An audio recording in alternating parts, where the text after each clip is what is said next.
Hi, good afternoon, you all. Had your lunch already? Dah makan?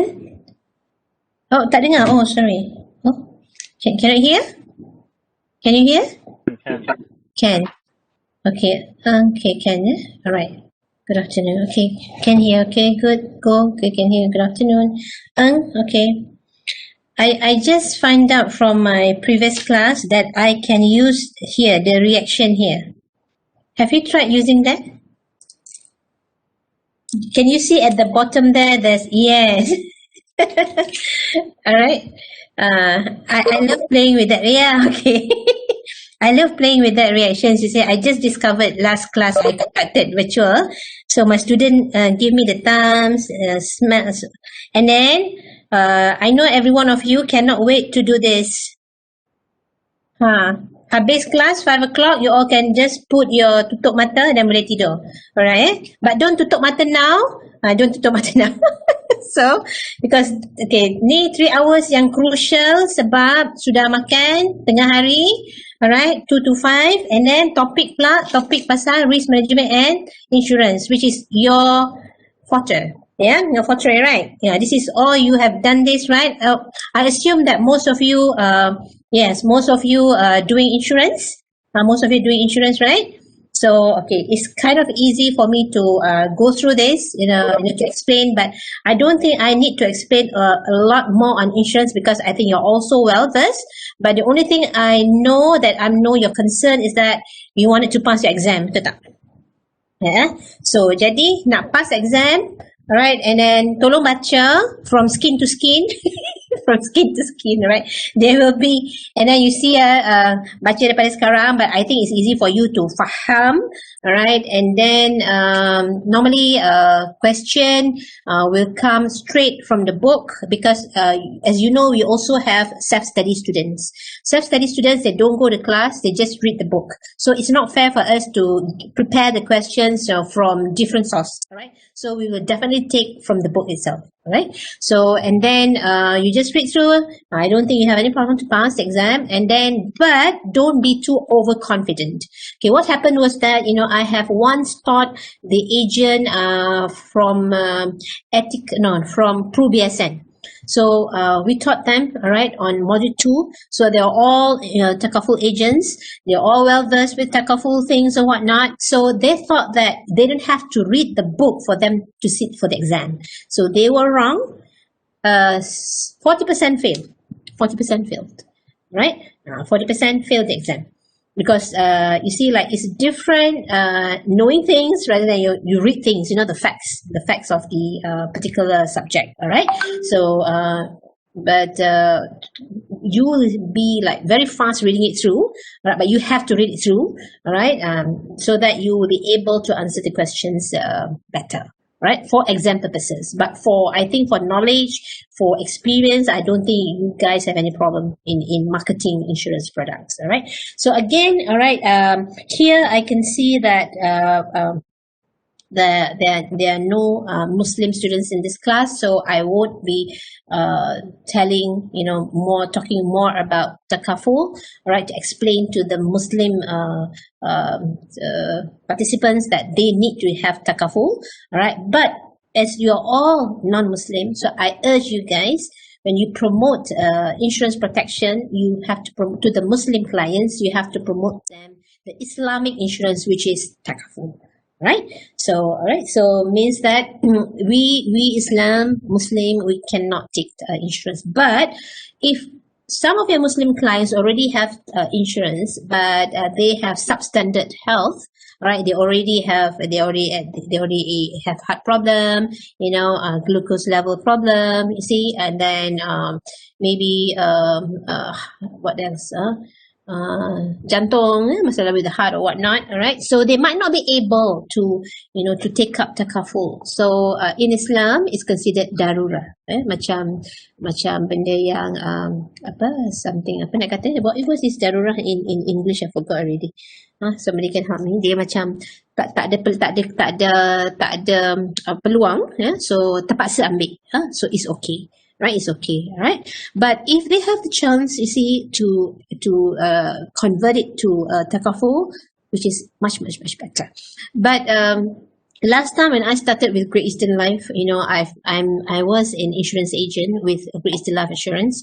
So I market insurance products, not knowing, like insurance actually is haram because it has these three elements. Okay, I'm talking about this, ladies and gentlemen, is to wrap up the whole thing, in module 2, right? Because there's one chapter 8 on takaful, right? So okay, I marketed insurance products. So when I started to teach Sharia RFP, and I started to teach takaful. So I realized that, only then I know that there are three elements in insurance that makes it non-Sharia compliant, which is the riba, the gharar, and the maisir. So in that chapter 8, ladies and gentlemen, you need to know the Arabic terms, right? Normally for takaful questions, they will ask you the definition of these Islamic terms or whatnot, and the type of contract takaful has versus insurance. Okay, for your information, right? The type of contract for insurance is bilateral contract, where it's buy and sell, right? You buy the policy and the insurance company sell you the policy. But in takaful, actually, it's a unilateral contract. It's a one-way contract whereby, all right, we is on the principle of mutual assistance, mutual cooperation. So we are satu in a group, right? We agreed that we are all exposed to premature death. So, okay, and then we set up one fund. Okay, let's put in our money into the fund, and whoever, contracted any of these mishap or fortuitous events or whatnot, they are able to take the money from the fund. And when we contribute the money into the fund, we have this pronunciation as tabaruk. Right, it's in the book, ladies and gentlemen. Tabaruk means a sadaqah. So any one of these people who has experienced or has contracted any difficulties or whatnot, and able to claim, they can claim from that particular fund. Right. So we already have this pronunciation as a tabaruk donation. We donate, right? So, and actually, ladies and gentlemen, the main thing why the Muslim takes up takaful, which most of them do not realize why they need to take takaful, is to get the blessings of Allah. And the reason, we Muslim believe that the reason we are being in this world is actually to help more people. So with takaful, ladies and gentlemen, you are able to help more people, right? Likewise, in insurance, the same thing, right? So why you ask your clients to buy insurance is actually to protect the family and themselves as well, true or not? But in takaful, we extend a little bit, right? Because if you go into our Sharia RFP, you will discover that, again and again, the author of the book, will always remind, we people to plan for the worldly pleasures and also for the hereafter, and mostly for the hereafter. So that's why we take up takaful, is actually to help more people, to build this hereafter account, so that we have more rewards for us to bring, when we die, when we leave the world. All right. So basically, here in this module 2 in insurance, right? So those who have insurance plan, what I did, when we also bought insurance for our children, education plan for our children, 2 of our child, and then when it matured, all right, so what we did is that we only take up, the premium that we pay. The balance we put it for charity, right? But the balance that we put up for charity, we won't have any rewards from there because it comes from a tainted source, right? So, but then we cannot use it for our own self, right? So, but those who have, substandard health or whatnot, who cannot take takaful, so they can just stick with their insurance plan, right? So, this is the difference between takaful and insurance, as I wanted to highlight to you, all right? And the terminologies, the terms that you must use when you try to do this presentation to your Muslim clients, you must be careful in your words, because you you might not, you shouldn't be saying that you buy takaful, you should say you participate in takaful, and then in the takaful scheme, all right, and then you contribute, you don't pay your premium, and the premium is called contribution, insurance is called premium, and then the framework, and then the type of contract is unilateral contract, it's not bilateral contract. But and other than getting the blessings from Allah, when you participate in insurance, the same thing. Takaful also, when we take up takaful, is also to protect the family, protect the insured, and also the family, the dependents, from few things, such as from a premature death, from dread disease, and from critical illness. All those things apply the same thing as why we take up takaful. Okay, all right. So understanding in chapter 1. Okay, now in your module 2, you have about 11 chapters. I think those of you who has set for the CPD session for module 1 and module 2, all right, I think you have seen this before, right? True or not? Yeah, have you seen this before? Have you set for your module 2 CPD? Right? It's compulsory, right, for you to sit for your module 2, right? Yeah, to get for the CPD. All right. So the first thing is this: understanding risk. All right. You cannot run away from risk. You cannot run away from risk. Risk is always there. So you have to manage the risk. All right. Here, all right. There's some terminologies associated with loss, and normally risk we associated with financial loss due to an exposure. You're exposed to something, then you might lose financially. So that is what risk is defined as, right, in this module. So in this module also, we associate risk to risk in losing financially, right? Right. Okay. So and then there are some things that associated with loss. Here in your book says here, like there's a hazard, right? There are 3 types of hazard that could lead you to financial loss. Okay, these are called physical hazard, moral hazard, or whatnot. Okay, so these are also popular questions in exam. Okay, so physical hazard means, right, hazard is the condition, that could lead to the accident. All right, that could be the cause of the loss. All right, so for example, I broke my leg because I fell down the stairs, and I lose my job because maybe I was the injury was so bad that I could not go back to work. So I lose my job, and then because due to I broke my leg because it was so bad that because I fell down the stairs. All right, the cause of the loss is, all right, is from my broken leg. And then why? Because of the hazard. What is the hazard? The physical hazard is the slippery stairs. All right, so it is interrelated: risk, peril, and hazard. All right, okay. And then moral hazard. You will not be sharing your screen, miss. Pardon? Are you sharing? Sharing your slide. No, I'm not using any slides. I'm not using any slides. Okay. No slides. Okay, I'm not using any slides. Okay, right. Are you looking at the slides? Are you looking at the textbook? Yeah, we are looking at the textbook.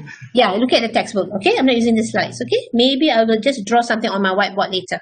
Okay, and then okay, classification of risk here. Okay, we have fundamental risk, particular risk, dynamic risk, statistic risk. Okay, mostly, ladies and gentlemen, right, when you take up insurance, is actually to protect you against pure risk. Pure risk is loss or no loss. All right. All right. Here in chapter 1 also it says about how people perceive risk, right? Sometimes you see, like, actually, it's different between perceived risk and objective risk, right? So probably this person, right, has been once bitten by the neighbor's cat, right?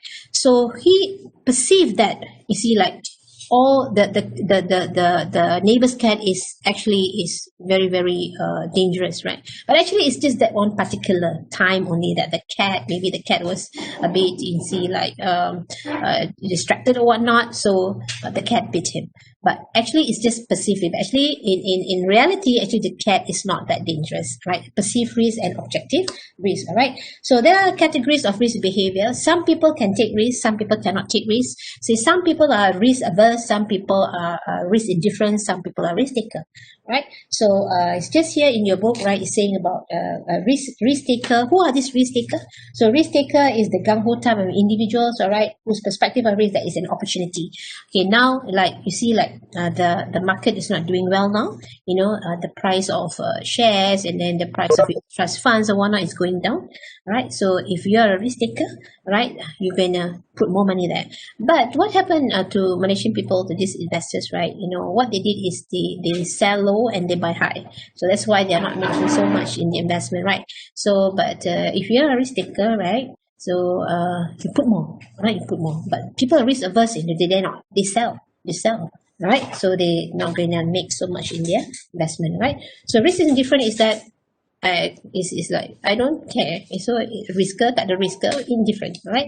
And risk averting is normally, you know, when we wanted to propose anything to our client, be it investment vehicles or whatnot, for them to invest in money. So we always assume them to be risk averse until proven otherwise. All right. Okay. And then sometimes here in the book also it says that sometimes people cannot think rationally because of their, you know, because of the individual belief system, because they are too overconfident. All right. And then because they are misled by short run trends, and then they are misjudging the magnitude of risk and denial of risk. All right. What does it mean? Right. Okay. Even influenced by your belief, right? Even if you are like we Muslim, right?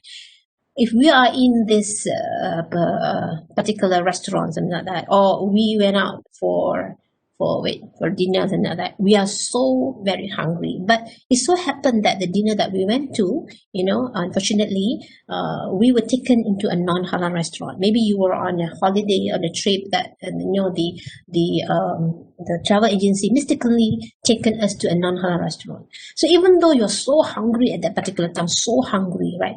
But because of your belief system, right, and you won't touch any food there, even though you are so hungry. The same thing, like maybe you're a vegetarian, right? Even though you see like you're so hungry at that particular time, but because you're a vegetarian, so you stick to your belief and value system, right?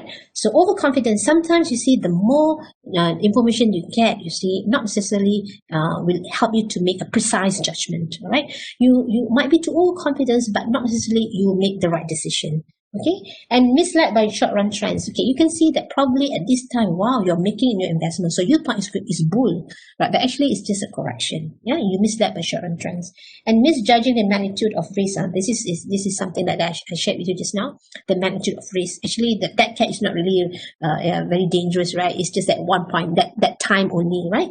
So, and you take it out, you perceive that the cat is so dangerous all the time. Okay, and denial of risk.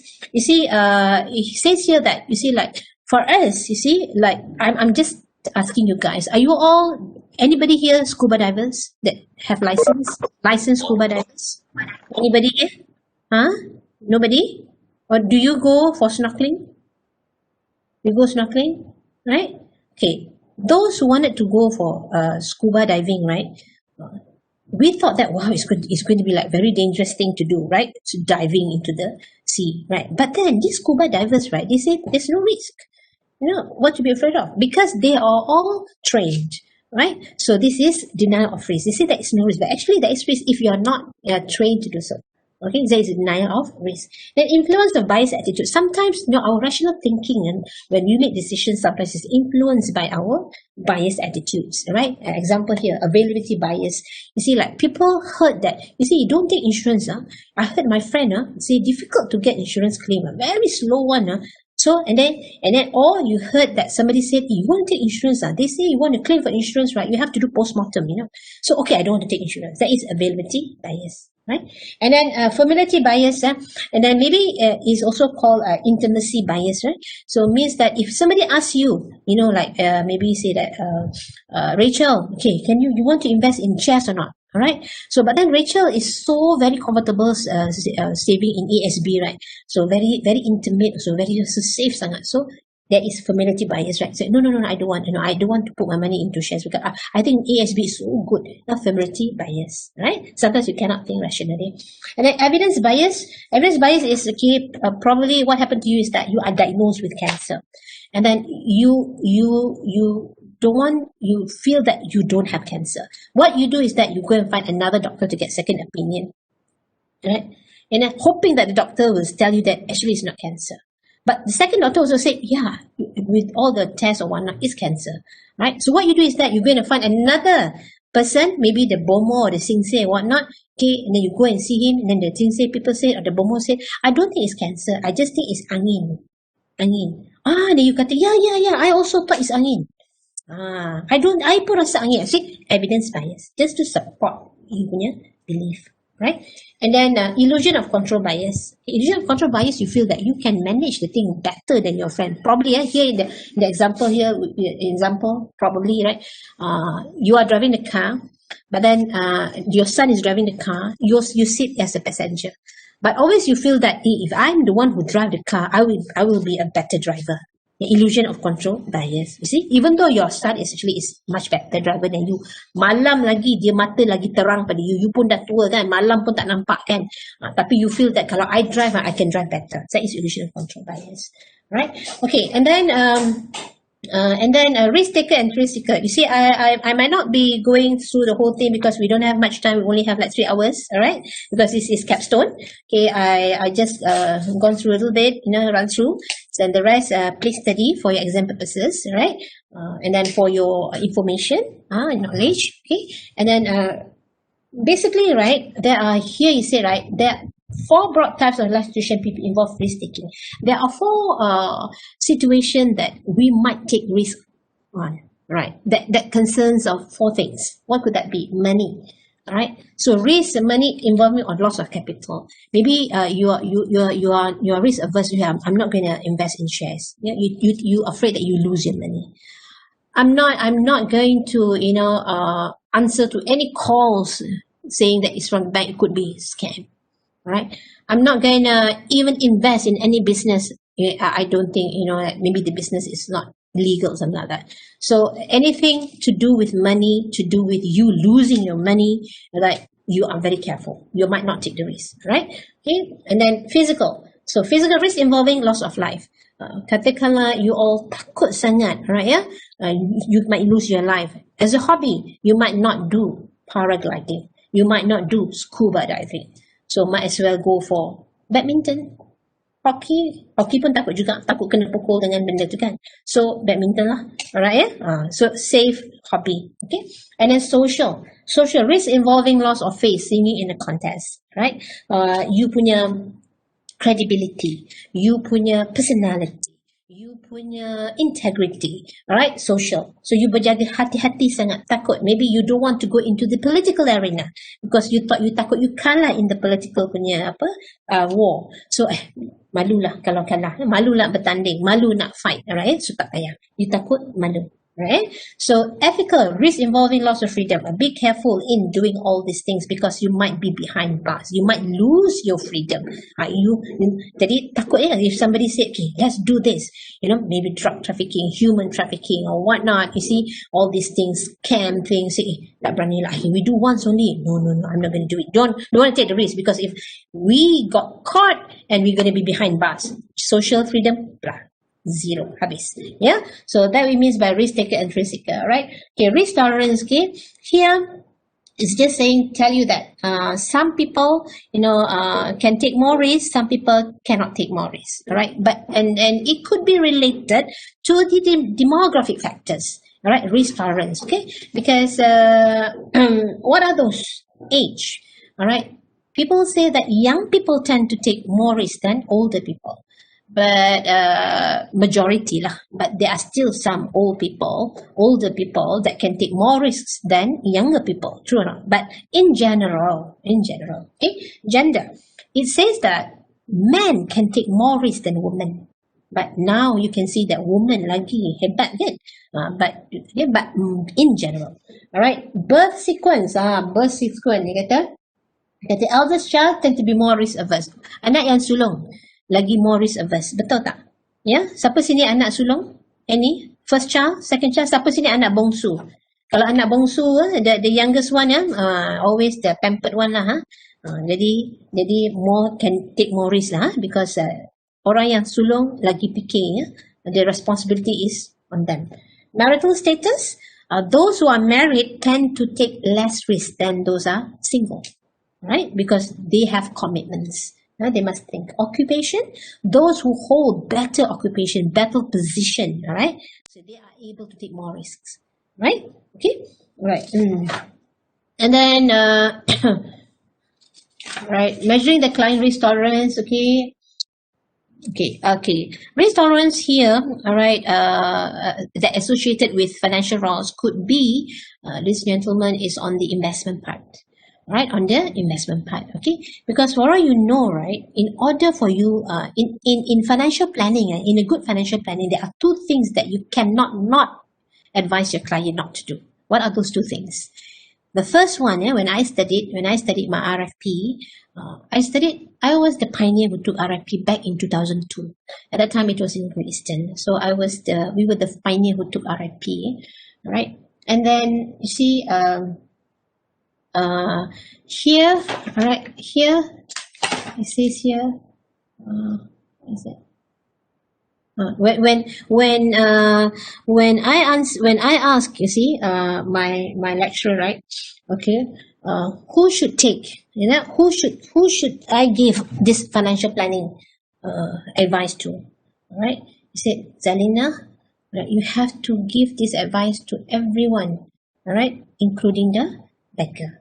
Right, including the beggar, everyone, because you see, right, in financial planning, all right, they say that out of 10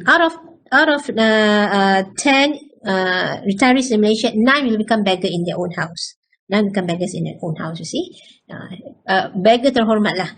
And then he said also, right, the basis of a strong foundation of a financial planning, right, when you want to build a house, right, you have to have a strong foundation before you put out the pillars, true or not? So what will be the foundation? What will be the foundation of a good financial planning? What is it? Protection. Protection. Right? Then only you build the pillars. What are the pillars? Investment. So you cannot do without these two. If you advise anyone, excluding any one of these, you're not a good financial planner. Right? So you must ask them to, right, plan financially. Okay. On their protect their income. Right. Let me show. I want to share you my whiteboard. Okay. I'm going to. So.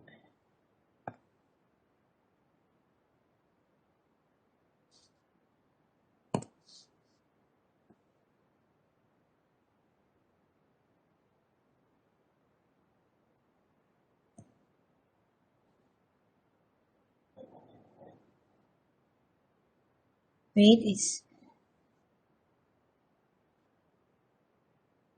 okay. Can you guys see my whiteboard?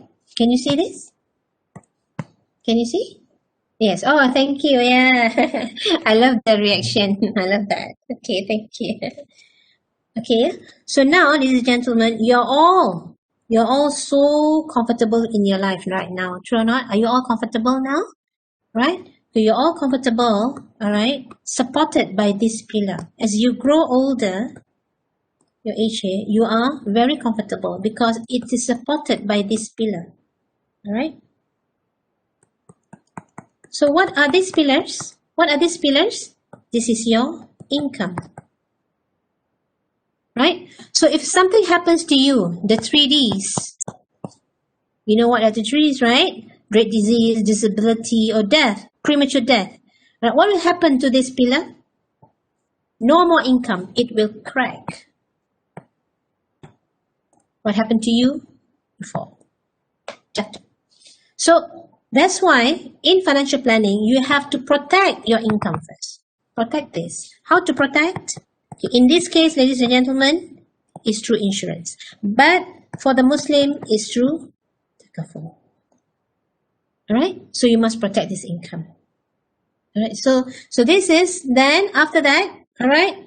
You protect this first, and then only you build the pillars. Again, either you find another job, good job, or you do investment. Right? So once you get the proceeds from the claims, alright, and then start to do investment.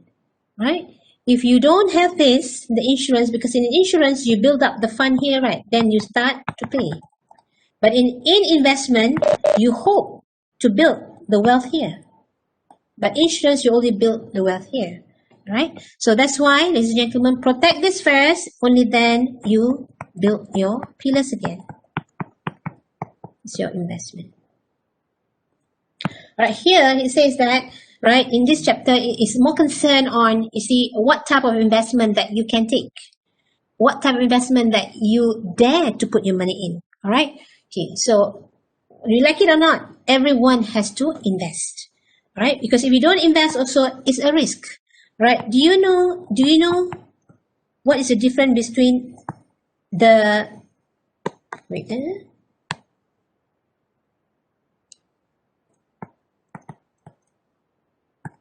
A risky investment versus risk to invest? Right?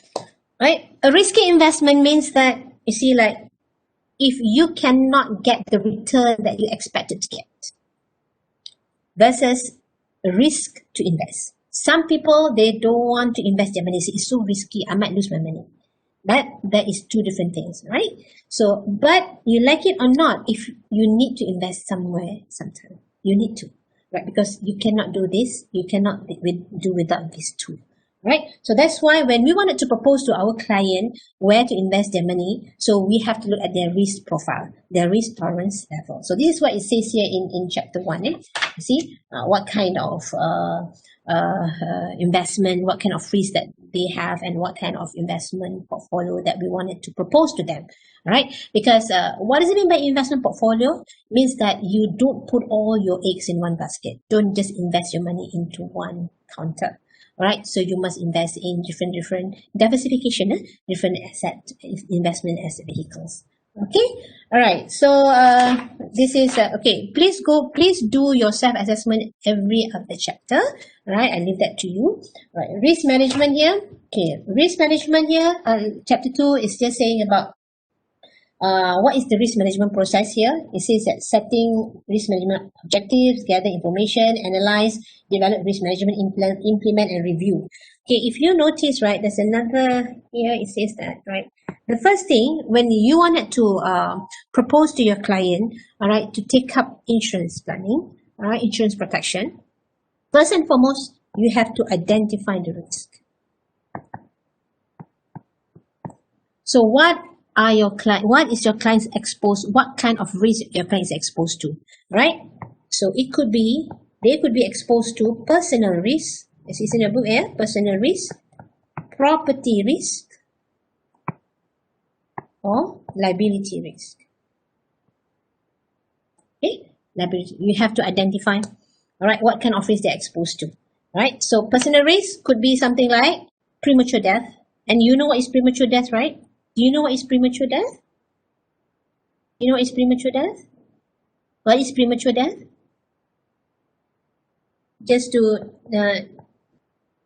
check with you, what is premature death? What do you think is premature death? Premature death, die early, not really tepat. You have to be tepat. What do you mean by premature death? And everyone can just unmute your speaker and just tell me, what do you understand by premature death? Right?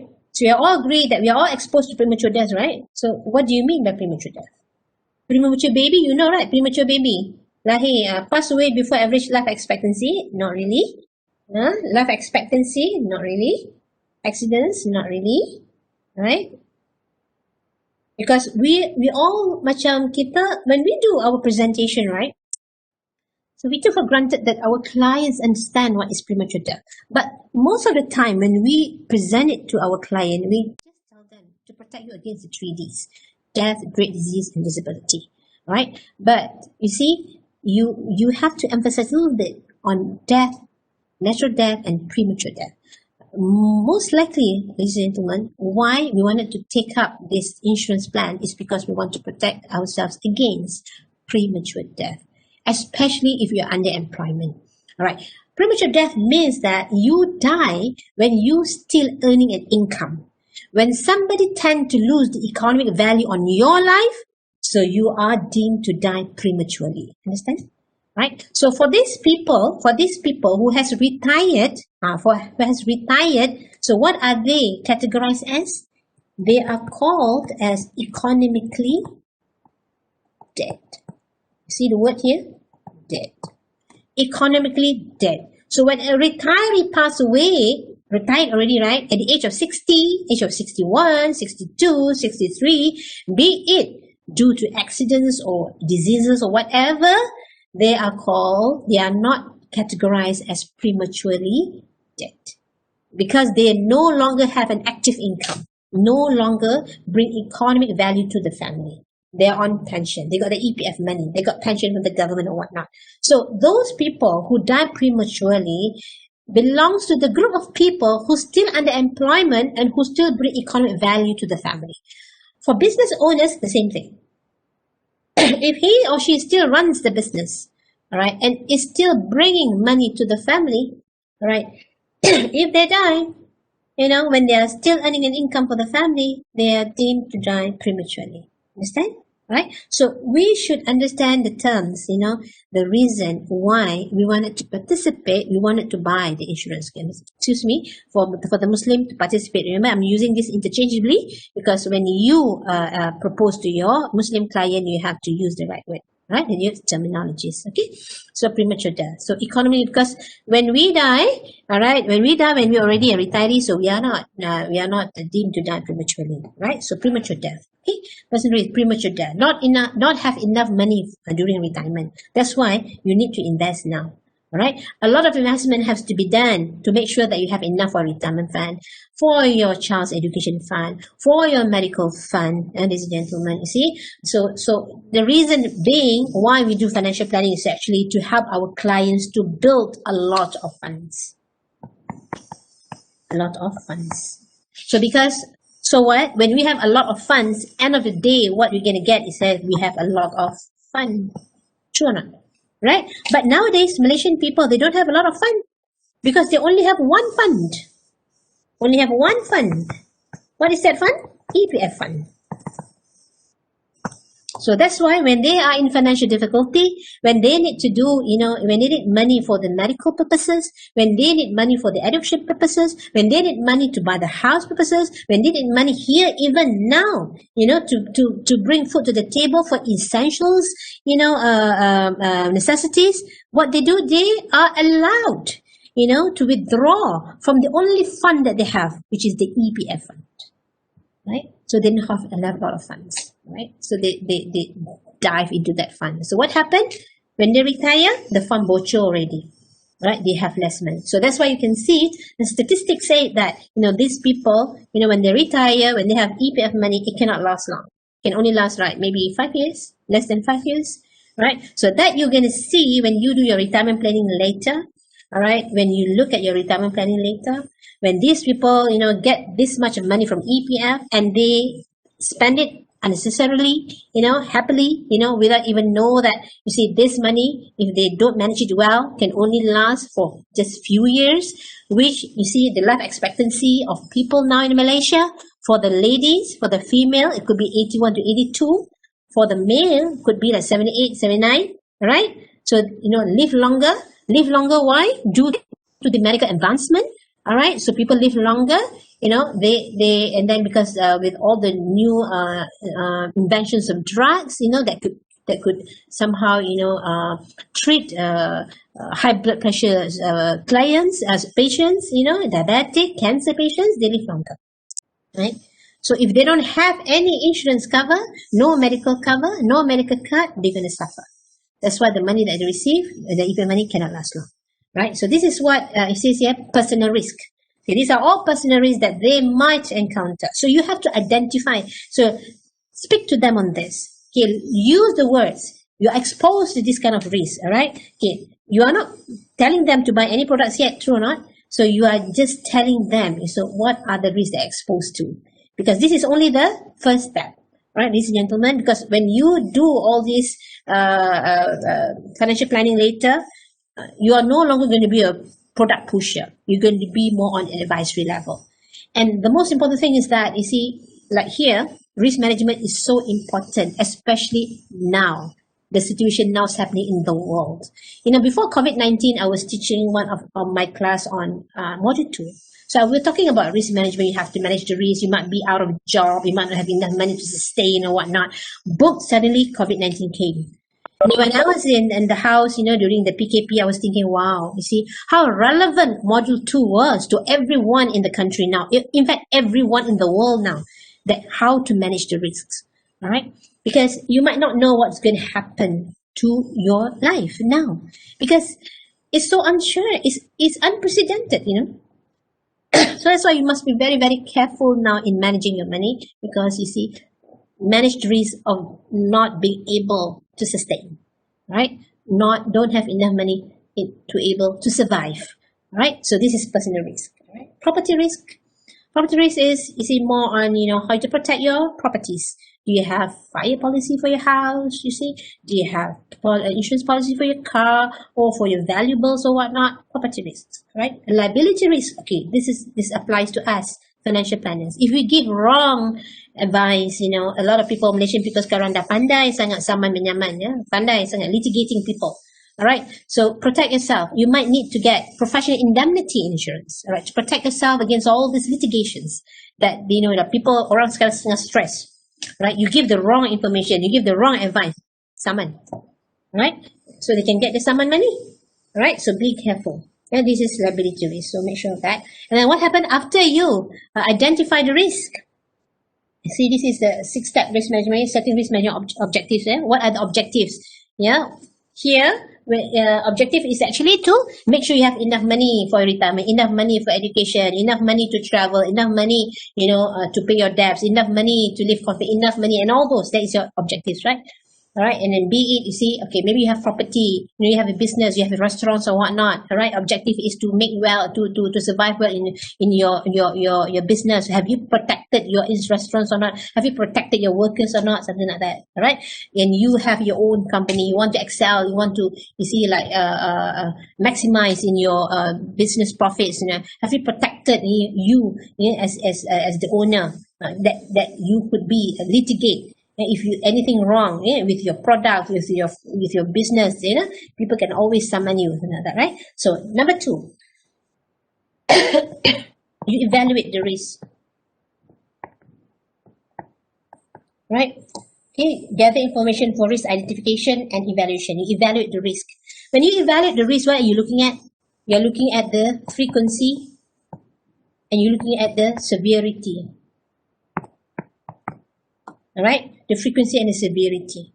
All right, so just share with you. All right, the frequency is that, okay, for example, all right, you got 7-Eleven. There are a lot of outlets 7-Eleven in Malaysia, yeah. And then what are the frequency that people break into 7-Eleven? Is it high or low? High, right? Is it high? It's high, right? All right, so it's high. What about the severity? The severity, it could be low, because 7-Eleven is a small shop, and they might not have enough. They might have a lot of goods in the shop. Unlike, and then the price, and then it's not so much of valuable things. Unlike goldsmith, you know, like jewelry shops or whatnot. All right. So the security might be low. And then, ladies and gentlemen, if 7-Eleven were to insure the whole outlets throughout Malaysia, what do you think could be on the cost? Could be high, right? A lot, high premium, right? It could be high premium. Cost to the 7-Eleven, right? So what they do is that, ladies and gentlemen, there are steps in managing the risk here. I think it's not, okay, there are steps in managing the risk here, ladies and gentlemen. We look at page 2-8, right? They could either retain, So what they do is they retain the risk. They retain the risk. And also they control the risk. They call it risk control. Right? So what self-reliant does is that, okay, if you observe, sometimes, in the evening, you can see the security guard will come and collect the cash money from the cash register. So they make sure that they don't keep a lot of cash in the cash register, right? They deposit into the bank, right? What else? They make sure now they have CCTVs, they have alarm. And now at certain hours, right, in the morning, the other day I went into a 7-Eleven shop and I asked that person behind the counter there, I said, what time do you lock the door? You are open 24 hours, right? But is there, and what time, of the hour that you close the doors? He told me that sometimes at 1 o'clock in the morning, they already locked the door. So whoever wanted to go into the shop, if they look suspicious, they won't open the door. Right? Okay. And then also they make sure that, the one who's working at the night shift will be male, not female. Right? So this is all the risk management techniques. Right? They wanted to retain the risk because they can't afford to pay a lot of high premiums to insure the whole outlet throughout Malaysia. Right? The cost is going to be very high to them. So they control the risk. They control the risk. Okay, because they cannot avoid, the frequency of people breaking in, right? And then, but for us, we, human, how frequent do we die? High or low? Anyone? Are you all still there? I always ask my student, are you all still there? Sebab kadang-kadang kan, like teaching online kan, apa yang I perasan is that sometimes I shock sendiri, I feel that I shock sendiri, cakap. I say, are you all there? Anybody listening? Right? So, okay, thank you for saying yes. Okay. You see, the frequency, thank you Chan, still here. Okay, jangan tidur dulu ya. Sekejap lagi pukul 5, lepas pukul 5 boleh tidur. Alright, so 3:30 kita break sekejap untuk 10 minutes break. Okay, then, the frequency, we die very low, one time. We only die one time, alright? But the severity, especially if we die prematurely, right, is high. True or not? Whenever the frequency is low, severity is high, we have to insure. Look at this again. Frequency, severity, cost. Just now, the cost will be high to 7-Eleven to insure the whole outlet. But if you do not insure, we as human, and you are the breadwinner, you are the head of the family, if you don't protect yourself, you don't insure yourself, the cost is going to be high to your dependents, to your loved ones, to survive, to live throughout their lives when you're no longer around. Right? Also the cost. How to protect this? How to manage this, ladies and gentlemen? You share the risk. You transfer the risk. Risk transfer. In Takaful is risk sharing. So you transfer the risk to insurance company. So you buy the policy. Okay? Understand? So this is, right? This is how you look at it. Right? So when you go and present it to your client, you tell them that, hey, I'm coming here to talk to you about how to manage your risk. You are not saying that you're going to sell insurance to them, right? How to manage the risk. Right? And then after that, so the third one is, right here, you develop the plan. So you develop the plan.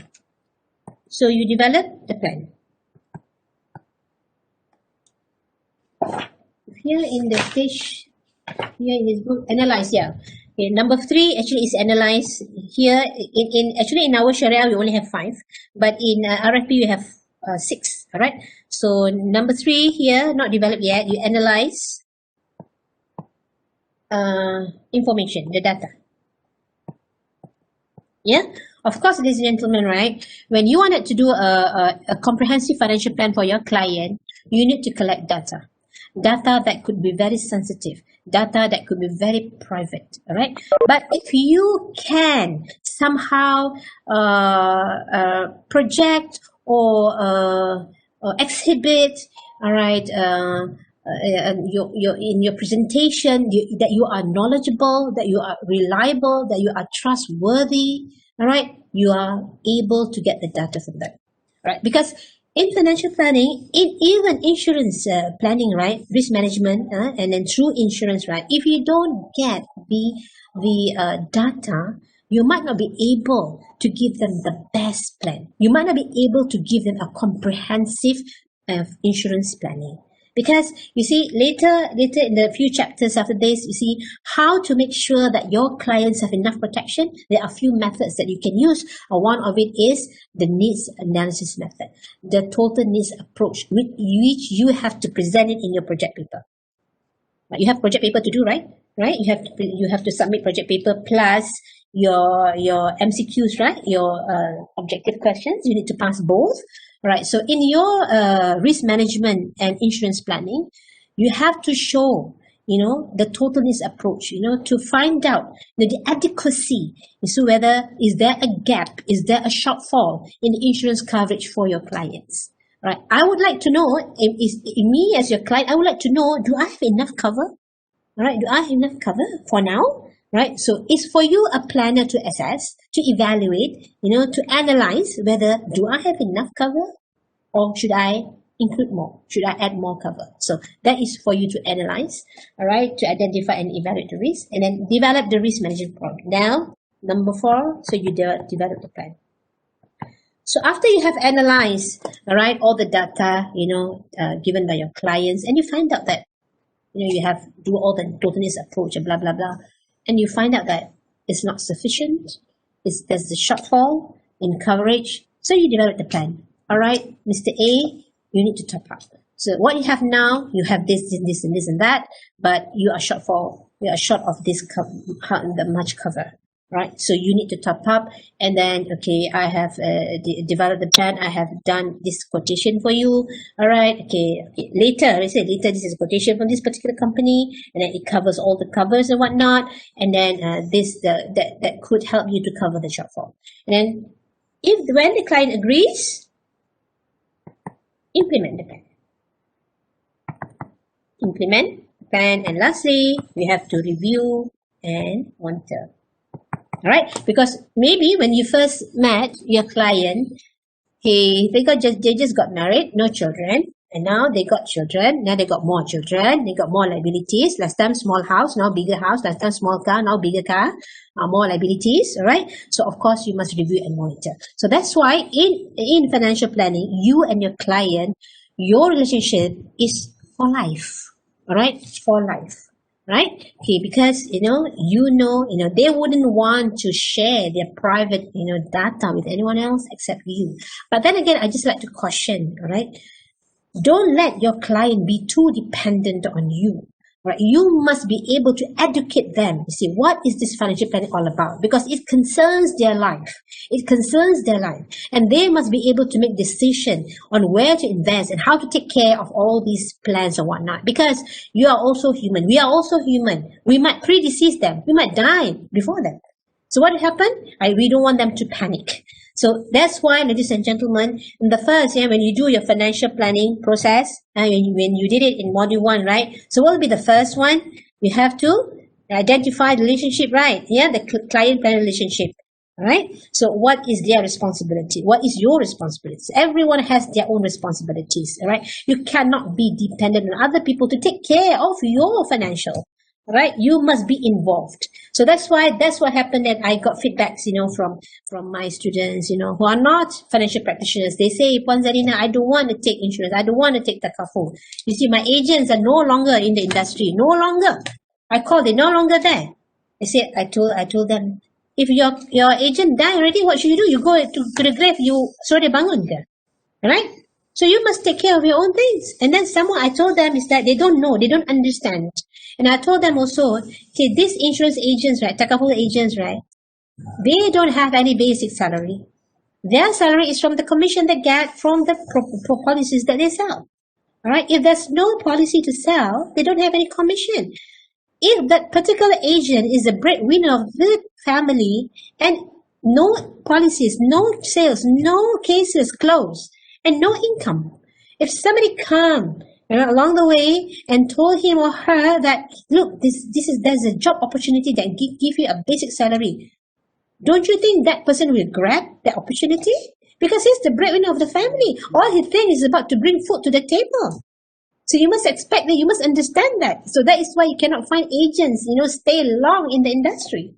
Okay, because if you don't have any, if you are new and you don't have good numbers of clients, all right, then you won't be able to survive for a long time, right? For a long time. So that's what's to happen. Now we need to educate the client.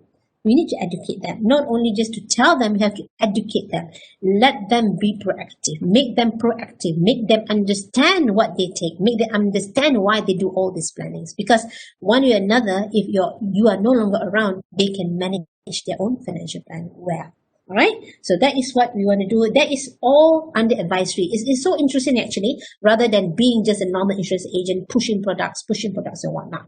Right, so this is what you're going to do.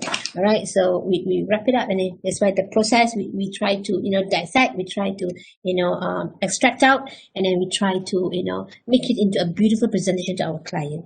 You know why? When we learn all this, ladies and gentlemen, because of your exam, you need to somehow memorize all these things in the book. But now, ladies and gentlemen, right, what we are doing now actually, we should follow the Bloom's taxonomy. Like the Bloom's taxonomy. Okay, I want it for exam purposes. You need to somehow memorize some of the things. But most importantly is that, ladies and gentlemen, with this, you try to elaborate. Try to get all this information to synthesize it, or to include it into your presentation. So you should be doing this. HOTS. What is HOT? Higher order thinking skill. So when you read everything in the book, you try to evaluate, you try to synthesize, you try to apply it. Memorization, remembering is actually for exam purposes, but I hope that at the end of the 6 days you're going to learn your capstone is going to change the way you do your presentation. Right? You're more towards advising people, advisory, rather than product pushing. Yes, of course, the product will come later. Right? When you already do the necessary advice in the earlier part, of course, the later part, the plan will come in, and the plan will definitely be the products. Right? It will come later. Right? But then when your client trusts you with your explanation, with your presentation, with your knowledge or whatnot, they just trust you. They don't even, try to question you about why you give me this product. But then again, you must always tell them, update them on the plan that they take. Because a lot of people, availability bias, just now when we look at availability bias, people don't want to take insurance because they say, insurance is bad in claiming, insurance is all this, people say that blah, blah, blah, people say all these things. So try to correct them, because we need to uphold our dignity as financial planners in the industry. Right? People, if you do agree with me, people do look down on insurance agents. Don't you think so? Do you agree with me? People do look down on us. True or not? So it's about time that we uplift our dignity. Right? It's about time that, when people call us, you say, people call us. No, we call people. People call us. Because if you can give good advice to people, ladies and gentlemen, what will you get? You will get referrals. This is what we want, right? Through advisory. And somehow, if you do advise people, all right, you feel less disappointed when you cannot close a sale when you do your prospecting. That's what happened to me when I did, right? So, but my time last time, I just maintained my license because I wanted to do more on lecturing rather than, doing good and big sales or whatnot. Yeah, so I maintained my license, but I always, go to see all this medium to M40, B40. All right. So what happened is that, ladies and gentlemen, when I started studying RFP, and then when I presented to my clients, they told me that I present it differently. He said, I read it differently. So I find it like, wow, seronoknya, because I like to share with what I've learned in the class, with what I read in the book, I share with them, right? And then, thank God, most of my clients are referrals, Right, referrals. Okay, betul. Okay, so jadi, ladies and gentlemen, right? So if you start your engine well, okay, then the rest of it will be very smooth. Okay, so start, like change the perception of people on us. So hopefully one day, right? Orang call you kan, Rachel, nak jumpa? Oh, minggu ni bulan ni macam semua full lah. Cik, bulan depan lah. Wah, hebat lah. Bulan depan baru dapat jumpa Macam consult. Memang betul-betul consultant lah. You see, people start to talk. You see, when you start doing this comprehensively, right? One client pun here, it takes some time, you see. You akan rasa macam lagi seronok. The main thing is that you want to enjoy what you're doing now. Right? For you, if you are serious in this business, right, you must make it as an enjoyable career. Right? And yet, it's benefiting you as well. Alright, mutual. Okay, so that's what it says about this identifying risk. Okay, please read through. In the book. Okay, I'm just touching a little bit on some of the things in the book. Okay, chapter 3, telling you about insurance needs analysis. This is what I mentioned to you. Insurance needs analysis. Alright, so there are a few ways of measuring the needs, of the protection that your client should have. So, but the one that you need to present it in your project paper is the total needs approach. Yeah, the total needs approach. All right, you're gonna learn in day 5 and day 6. We have 6 days, right? Yeah. Okay, it's comprised of the cash needs and the income replacement need. All right. Okay, cash needs is you need to pay your debts, your funeral expenses, your child education, alright, and then maybe your charity, and then extra. Right, income replacement is normally that you need to provide some income for your loved ones. If you're no longer in this world, right, they need to pay the utility bills, they need to eat, they need to pay the rent or whatever. All right, so income replacement. Okay, income replacement normally, all right, it depends on how much you want to save for them. You want to prepare for them. Normally it could be like 50%, 50 to maybe 70% of your salary, of your annual salary, as their annual income. Annual income. I think all of you here, you're highly, all of you here, you're all very familiar using the financial calculator, right? I assume you all boleh kira like this. Everybody, financial calculator, family of money, is it like this? Right? Because Steven macam ni. Okay, alright. Nanti kena, because in order for you to do a good financial project paper, you have to show all your workings using the financial calculator, and then most important thing, you need to interpret the answer, the answer from your calculation that you get, and you have to do recommendation based on the calculation that you analyze, the analysis that you make for your client, and then you have to justify it, right? So, but before that, we're gonna check. We check every steps of your calculation because it got marks there, right? And then, but the thing is that I wanted to stress to my students that some students, they're so happy that they can calculate where they get the right answer, but that's not it actually. It's actually you should understand what you're doing. What is it that you're calculating? What is it that you're analyzing? For what? For what?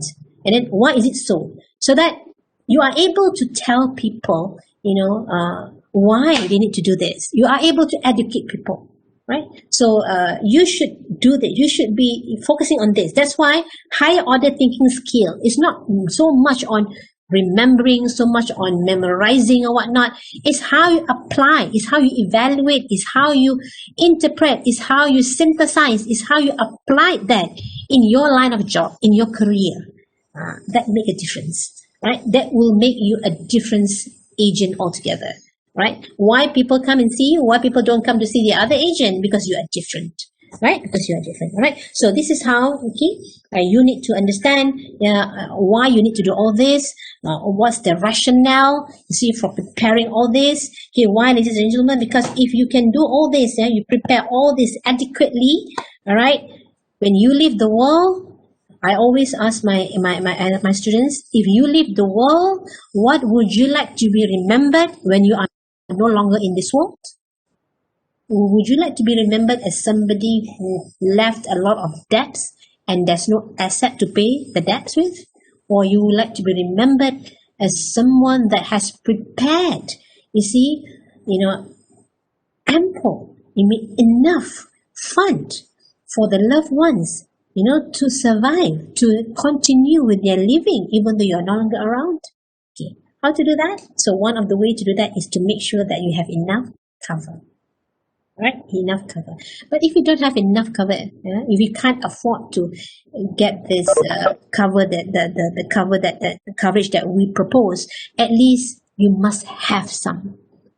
You must not have nothing. You must have some. So just like to share with you my experience on my client, which I always quote her, to my classes whenever I teach about risk management. She's orang kampung saja, orang kampung. At that time, she was, I think, going to be like late in early 50s. She's not under employment or anything. She just jual kuih dekat one koperasi in one of this college. So she just sell nasi lemak, kuih and whatnot. So I approached her. I told her that, Kak, I think, don't you think that we ladies have to protect ourselves? Ladies in this class, do you agree that, if your husband falls sick, if your children fall sick, all right, do you need to take care of them? Yes, you need. And if the husband falls sick, the husband in this class, when you fall sick, who do you want to take care of you? Do you want your wife to take care of you, or you want your mother to take care of you? Of course, mostly you want your wife to take care of you, true or not? Right? So, dear wives in this class, if you were to take care of your children, if you were to take care of your husband when they are not feeling well, and then you're taking MCs, you're taking your leaves, all right? So you might not be able to come to work. Do you think you are able to secure your job? You are making the employer in a difficult situation, The employer might tell you, hey, please lah, too much already, too long already, you take leave.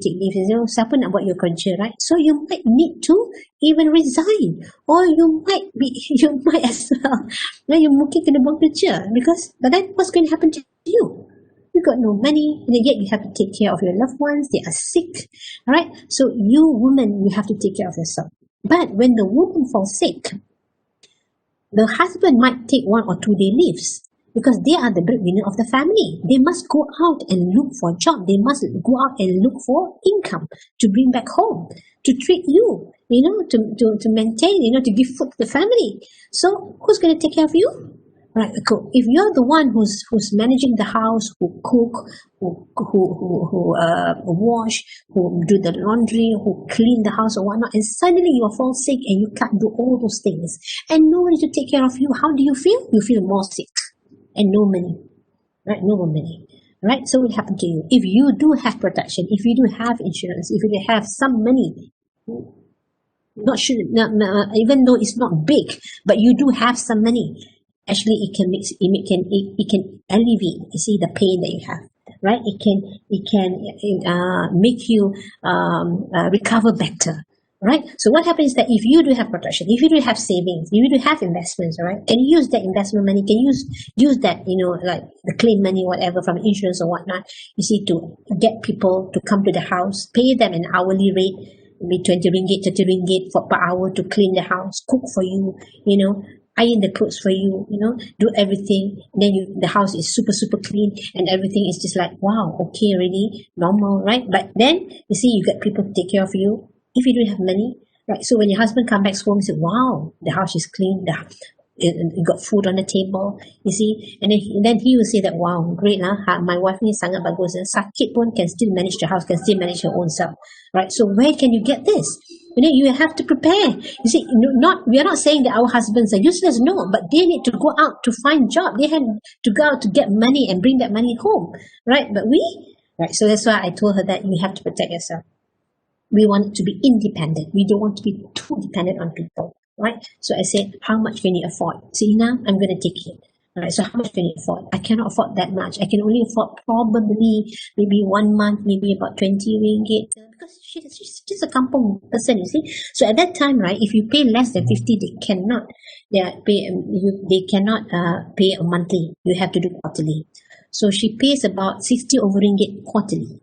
In a quarter, 3 months. So she paid like 360 ringgit. So then she asked me, Ina, if I cannot afford to pay, what shall I do? I said, if you cannot afford to pay, let me know. Because you know, right, the longer the policy enforced, the more cash value it will have. True or not? So it's more valuable to the policy holder. It's no more valuable to us because you only earn like 6 years commission only. At that time, 10 years. Now it's only 6 years, right? So I said, never mind. Once that day comes, call me. We talk. We're going to discuss about it.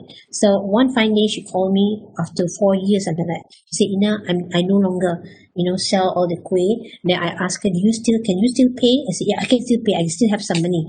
Okay, pay. So if you cannot, let me know again. So unfortunately, after 6 years, right, the doctor called me, Ina, and then my mother got breast cancer. So I quickly drove to Banting. At that time, I was staying in Shah Alam. I quickly drove to Banting and saw her. I said, I can make the claim for you. But then she doesn't have the report from the doctor saying that she is confirmed having breast cancer because dia tak berani nak buat the biopsy, right? So the doctor cannot confirm. So I said, I cannot make the claim for you. So you have to do the biopsy. It's good for you to do. See, it's good for you to find out if you do really have breast cancer. You can do early treatment. If you don't have, it's a blessing, right? So finally, she got the courage to do the biopsy, and then when she got the result, she called me, cried over the phone. She said, Ina, I got cancer, breast cancer confirmed. So then I went and bring all the forms, all right? Okay, take all the doctor's report and whatnot. That was my first claim, all right? So I was quite skeptical about that, whether is the claim going to go through or not. Right, alhamdulillah, thank God, everything went through very fine. Maybe around like 1 or 2 weeks, I got the claim out. You know how much is the claim amount? It's only 18,000. But when I gave the check to her, you know what she told me? She said, Ina, thank you so much. I have exhausted my life savings. I went here, I went there, for medication, for medical treatment. I just go, because you see, like, I exhausted. But thank you so much. 18,000 might not be a lot to us, but 18,000 at that point of time for somebody in financial difficulty, for somebody who is sick, is a lot to them, isn't it, right? So because, ladies and gentlemen, when we feel sick, right, so we feel we are the person yang paling sakit kat dunia ni. So anybody who propose to us, you makan ni, is going to be good for you, or you pun beli. You go to this person, very good in acupuncture lah, chiropractic lah, whatnot, you go. But all those needs money, right? So when so that's why any amount of cover you should have. You shouldn't have any cover at all. You should have. Right, so that is what I told. You see, like for us, ladies here, okay, you must be dependent, and you must tell your client why they need to have it. So that's why, ladies and gentlemen, and in advisory, right? So you have to tell them why you have to educate your client, right? To educate them why they need to keep that. So that is why, luckily, right? Just recently, when the government announced that you can withdraw from your account to EPF account to buy takaful and insurance. You know that, right? So actually, it is important to have, right? It's important to have, right? Regardless of the amount, you must have some, right? Because maybe your budget at this moment, doesn't persist for you to have a bigger cover, but at least have some cover rather than nothing, right? Okay, so this is the income replacement need. You have to do this in your. You're gonna do this again during your day 5 and day 6. They're gonna give you a case study, and you're gonna try to do this. You can also do this for yourself. So what are the amount here that you're gonna determine here? All the debts and all, you have to look at your net worth statement. All right, and then your final funeral expenses. I think your funeral expenses for the Chinese is quite high, right? A lot. For the Muslim, I think about 2,000-3,000 only, right? For child education, do you know how to calculate for your child education? Yeah, okay, you can learn that as well on the day 5 and day 6, alright? Here it says that, okay, if your child education means that if your child now is 5 years old and going to university at 18, at the age of 18, right? So another 13 years, alright? So, and you assume the education inflation rate is 3%, alright? And the present value of annual education cost, is it the tuition fees or whatnot, tuition fees, but so assume to be 25,000 annually. All right, so what is the future value? So what you do is that I hope you know how to use your calculator, because I'm just running through this. So what you do is that you want to calculate the total education cost needed, right? So what you do first, because your child is only 5 years old, right? So what you do, you set end or begin, doesn't matter. So another 13 years. So n is 13. Execute, right? So this is using your calculator. You're using Casio, right? Casio FV 200 or 100. So say this one is 3%. Okay, say 3%. So present value is say 25,000 1 year. So if 4 years education program is 100,000. So payment is 0. So you solve for future value to solve. Alright.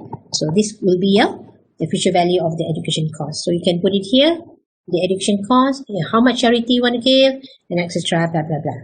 Right. So all this needs your ability to use your financial calculator, right, to do the total needs approach, and you must do total needs approach for both husband and wife. Remember, right? So in later, when you do your project paper, right, so you have to find a real family, a real life family, right, with at least one child. Okay, so when you do the total the risk management and insurance planning for your clients, you have to do for both husband and wife separately. Don't do both combined, no combination, right? So because every one of the husband and wife, they need to have their own policy, no sharing policy, right? Because normally seldom people die together, right? Okay, so you need to do this. Okay, I hope I just give you this one so that you can somehow get that ability to do the analysis for income replacement need. Okay, income replacement, say your current annual salary is 60,000, so maybe you just want to get 50% from this, so it's actually 30,000. Right, so if you don't want to take inflation factor into consideration, so how much is the income replacement need that you need to prepare for your client? Is that the client to prepare for the family? So usually we put it begin mode because the family needs to withdraw the money at the beginning of the year. The period for how long? So usually we take the age of the youngest child. Say if the youngest child is 2 years old, right? So we assume that the youngest child can start earning money at the age of 24, at the age of 25. So age of 24. So this is 22 years, right? 22 years. So this is going to be n is 22 years. Take the age of the youngest child. Okay, n is 22. Execute, right? Say you wanna so this investment, all right, can give you this policy can give you a return, say maybe 6%, right? So PV this is the one that you need to solve, right? Sorry, I just go this part here. Payment is 30,000. All right. Okay, at the end of 22 years, then it will be longer here. Okay, you solve for PV. Yeah, stand for present value. So you put the amount here. So just in case, okay, just imagine, for example, if the income replacement is about maybe, 500,000, and then the cash needs is about, another 500,000. Yeah, for example, so you need to have at least 1,000 of cover. Right, so 1,000 that you need. Okay, you need 1 million. Sorry. So after that, after you have calculated this, all right, then you have to find out what is the available resources. Okay, what are the available resources that you have? So maybe you have in your fixed deposit, maybe you have 100,000. Maybe you have you have shares about 200,000. right? Maybe you have okay. Just this is example. Assuming that the client don't have any insurance plan, yeah, right? Available, you have 200,000. You have your what else? Your ASB or whatever, or you have your unit trust. Probably you have about 300,000, right? Okay, and then maybe you have your property, your investment property, maybe valued at maybe 200,000, something like that. So this is your available resources. You're going to look this in your net worth statement, all right? Okay, altogether you have about 800,000. So what is the shortfall? 1 million minus 800. So you need to have another extra 200,000 cover. Insurance cover. Okay, what I want to propose to you guys, when you do your project paper later, when your client has a shortfall in the insurance coverage, and you're going to recommend to them, all right, to top up or to get a new insurance plan, all right, it's good for you to get a quotation, right? Get a quotation from any company, all right, okay, stating just the front page will do.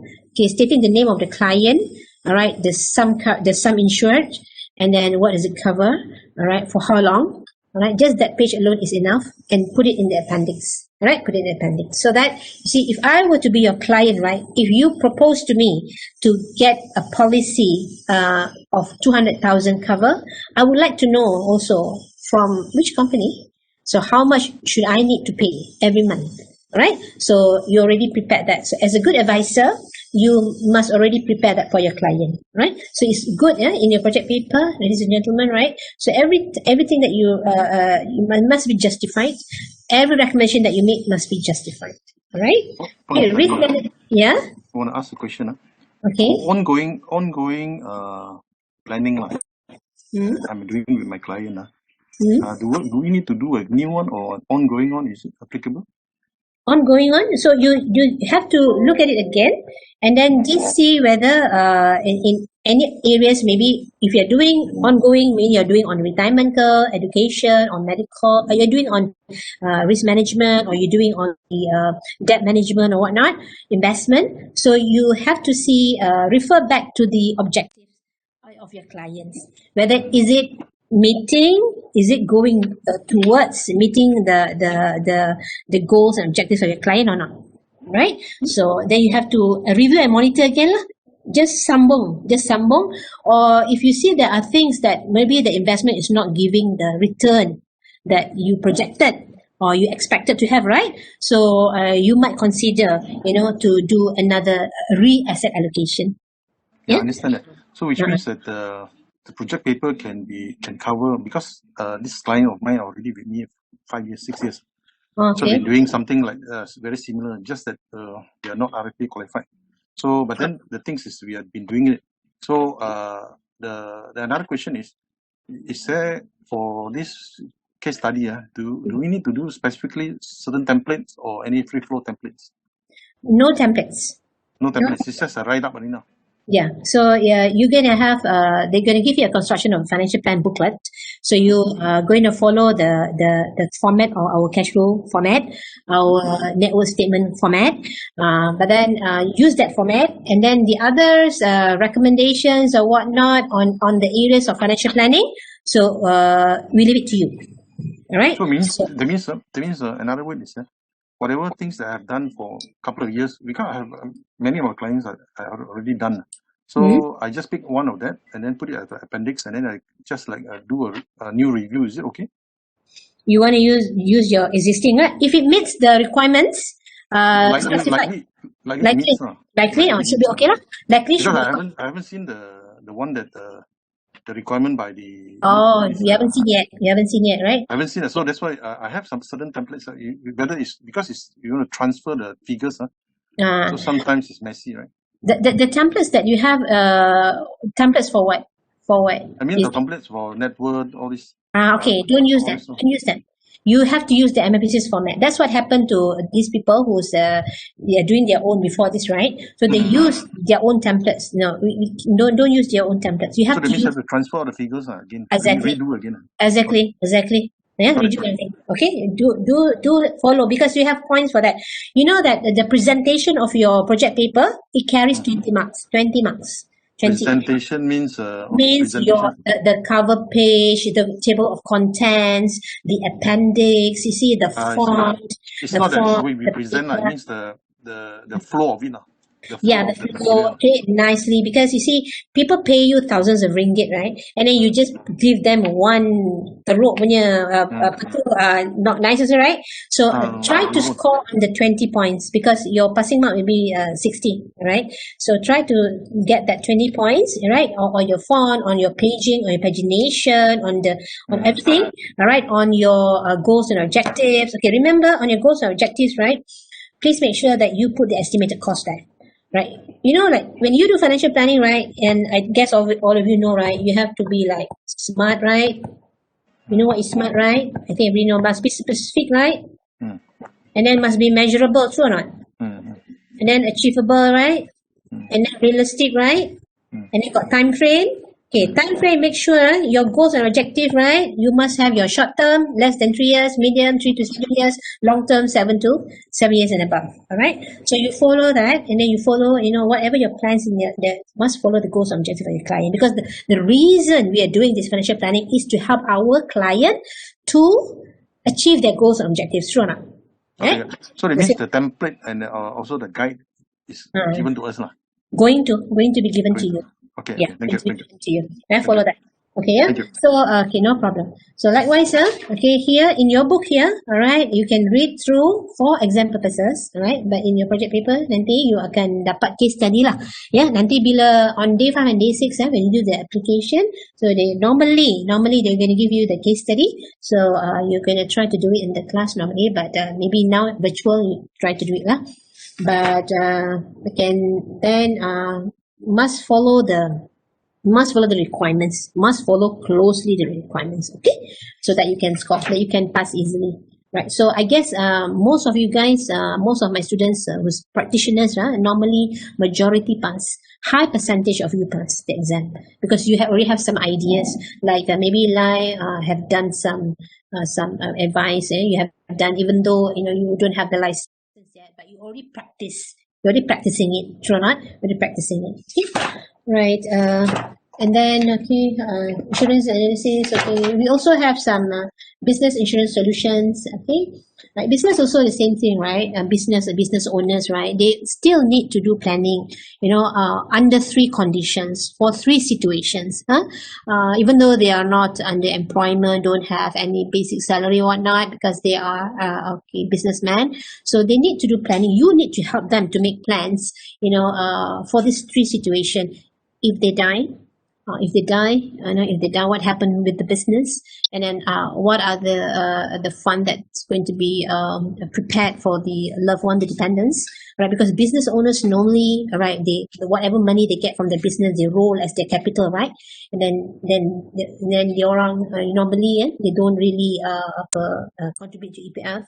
Right, so who's going to take care of their business? Who's going to run the business? Whether should they the business succession planning? All right, if there's nobody's going to take care of the business, then tutup. So what's going to happen when they die? What's going to happen to the children? All right, that one if they die, if they got disabled, who's going to run the business? All right.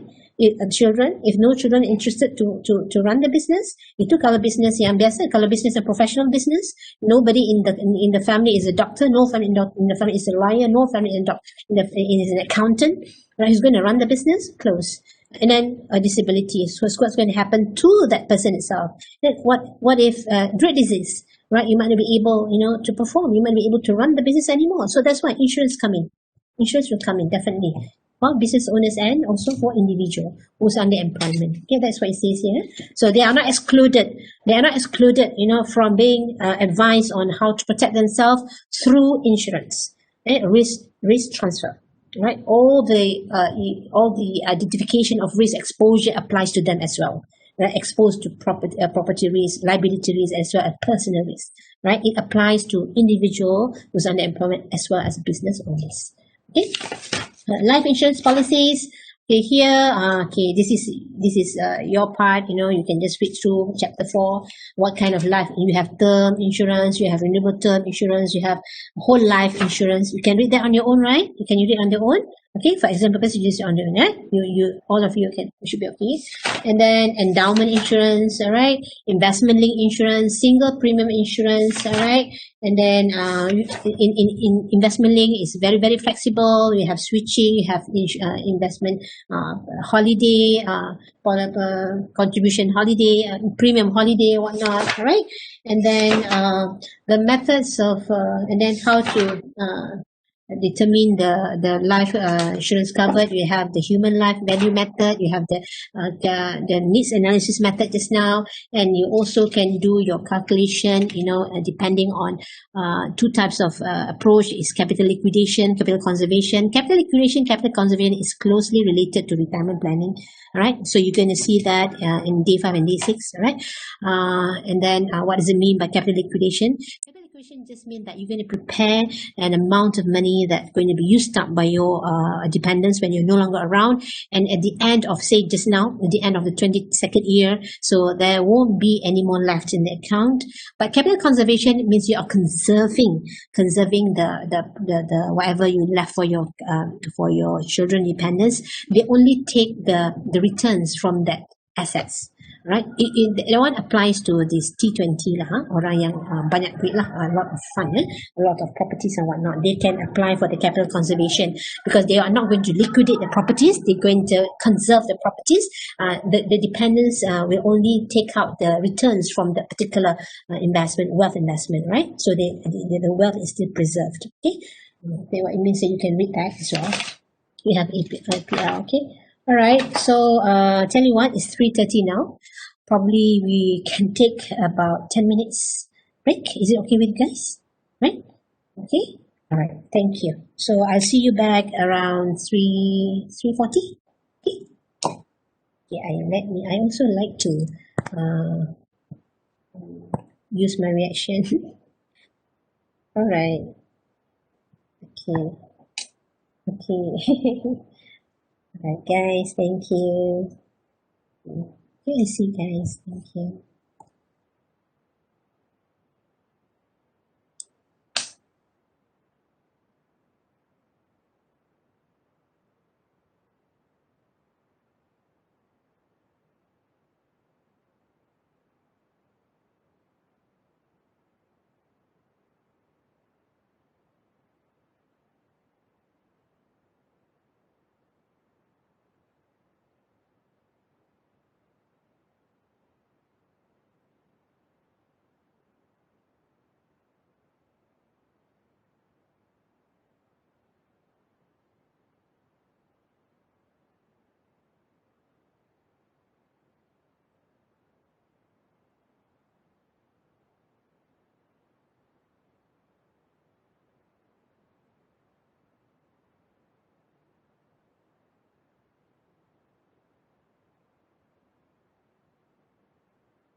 Hi again. Are you all still there? Oh, thank you. I, see. I just love it. Thank you. Thank you. Thank you. Wow, thank you. Love to see all the thumbs up. Thank you. Waiting for you. Okay, thank you for waiting for me, Lim. Okay, seronok kalau ada orang cakap waiting for me. Right, yeah? Okay, I'm here. I'm back. Right, okay, so, okay, let's continue.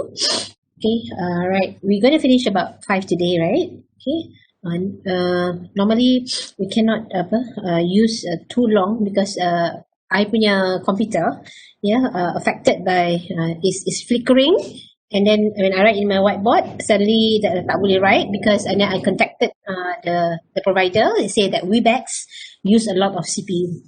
It's about the CPU, so that's why you have like 3 hours. Okay, later also can. Okay, later we go and minum-minum lah, Lim. Yeah, okay, tapi tunggu I keluar duit I punya account okay, then kita pergi sekali dengan okay. Oh yes, I already high time to upgrade PC. Yeah, betul. My husband bought for me already one. Yeah, okay. Okay, thank you. And then okay, I already consulted MPC on the zakat just now. Alright, so they have checked through. Yes, memang you all tak sama dia punya soalan tu in my book and in their book also with the e-learning. It's not the same. They're going to adjust that, and they're gonna put in also the Q&A self-assessment test for chapter 15 and also chapter 16. So they're gonna let me know, and they also gonna let you know. I already tell them that in any of the days that you're gonna start your classes next, all right, they're gonna make the announcement, or they will email to you that everything is being rectified, so you can check it out again. Right, you can check it out again. So that's what they told me because they already double check with me also. Yeah, different question. So my apology.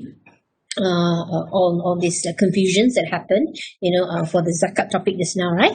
But for exam purposes and for knowledge purposes, you can just have to just baca chapter 14, 15, and 16. Right, you should be able to answer the question. And I already highlighted to them on the question that we gone through just now, right? Number 4, number 8, and number 10. So I will try to contact Dr. Adiba. Hopefully, I can get hold of her. So I will try to clarify with her why are the answers as so, right? Okay, and then I will get Okay, I will follow up with you. I think right, WhatsApp me, right? I tak buka lagi WhatsApp from okay, kan ada WhatsApp I kan? Right, yeah? So jadi nanti I will that's what I'm telling you. Okay. Okay, MPC just WhatsApp me. Okay. The chapters they already sort already and tally. Right?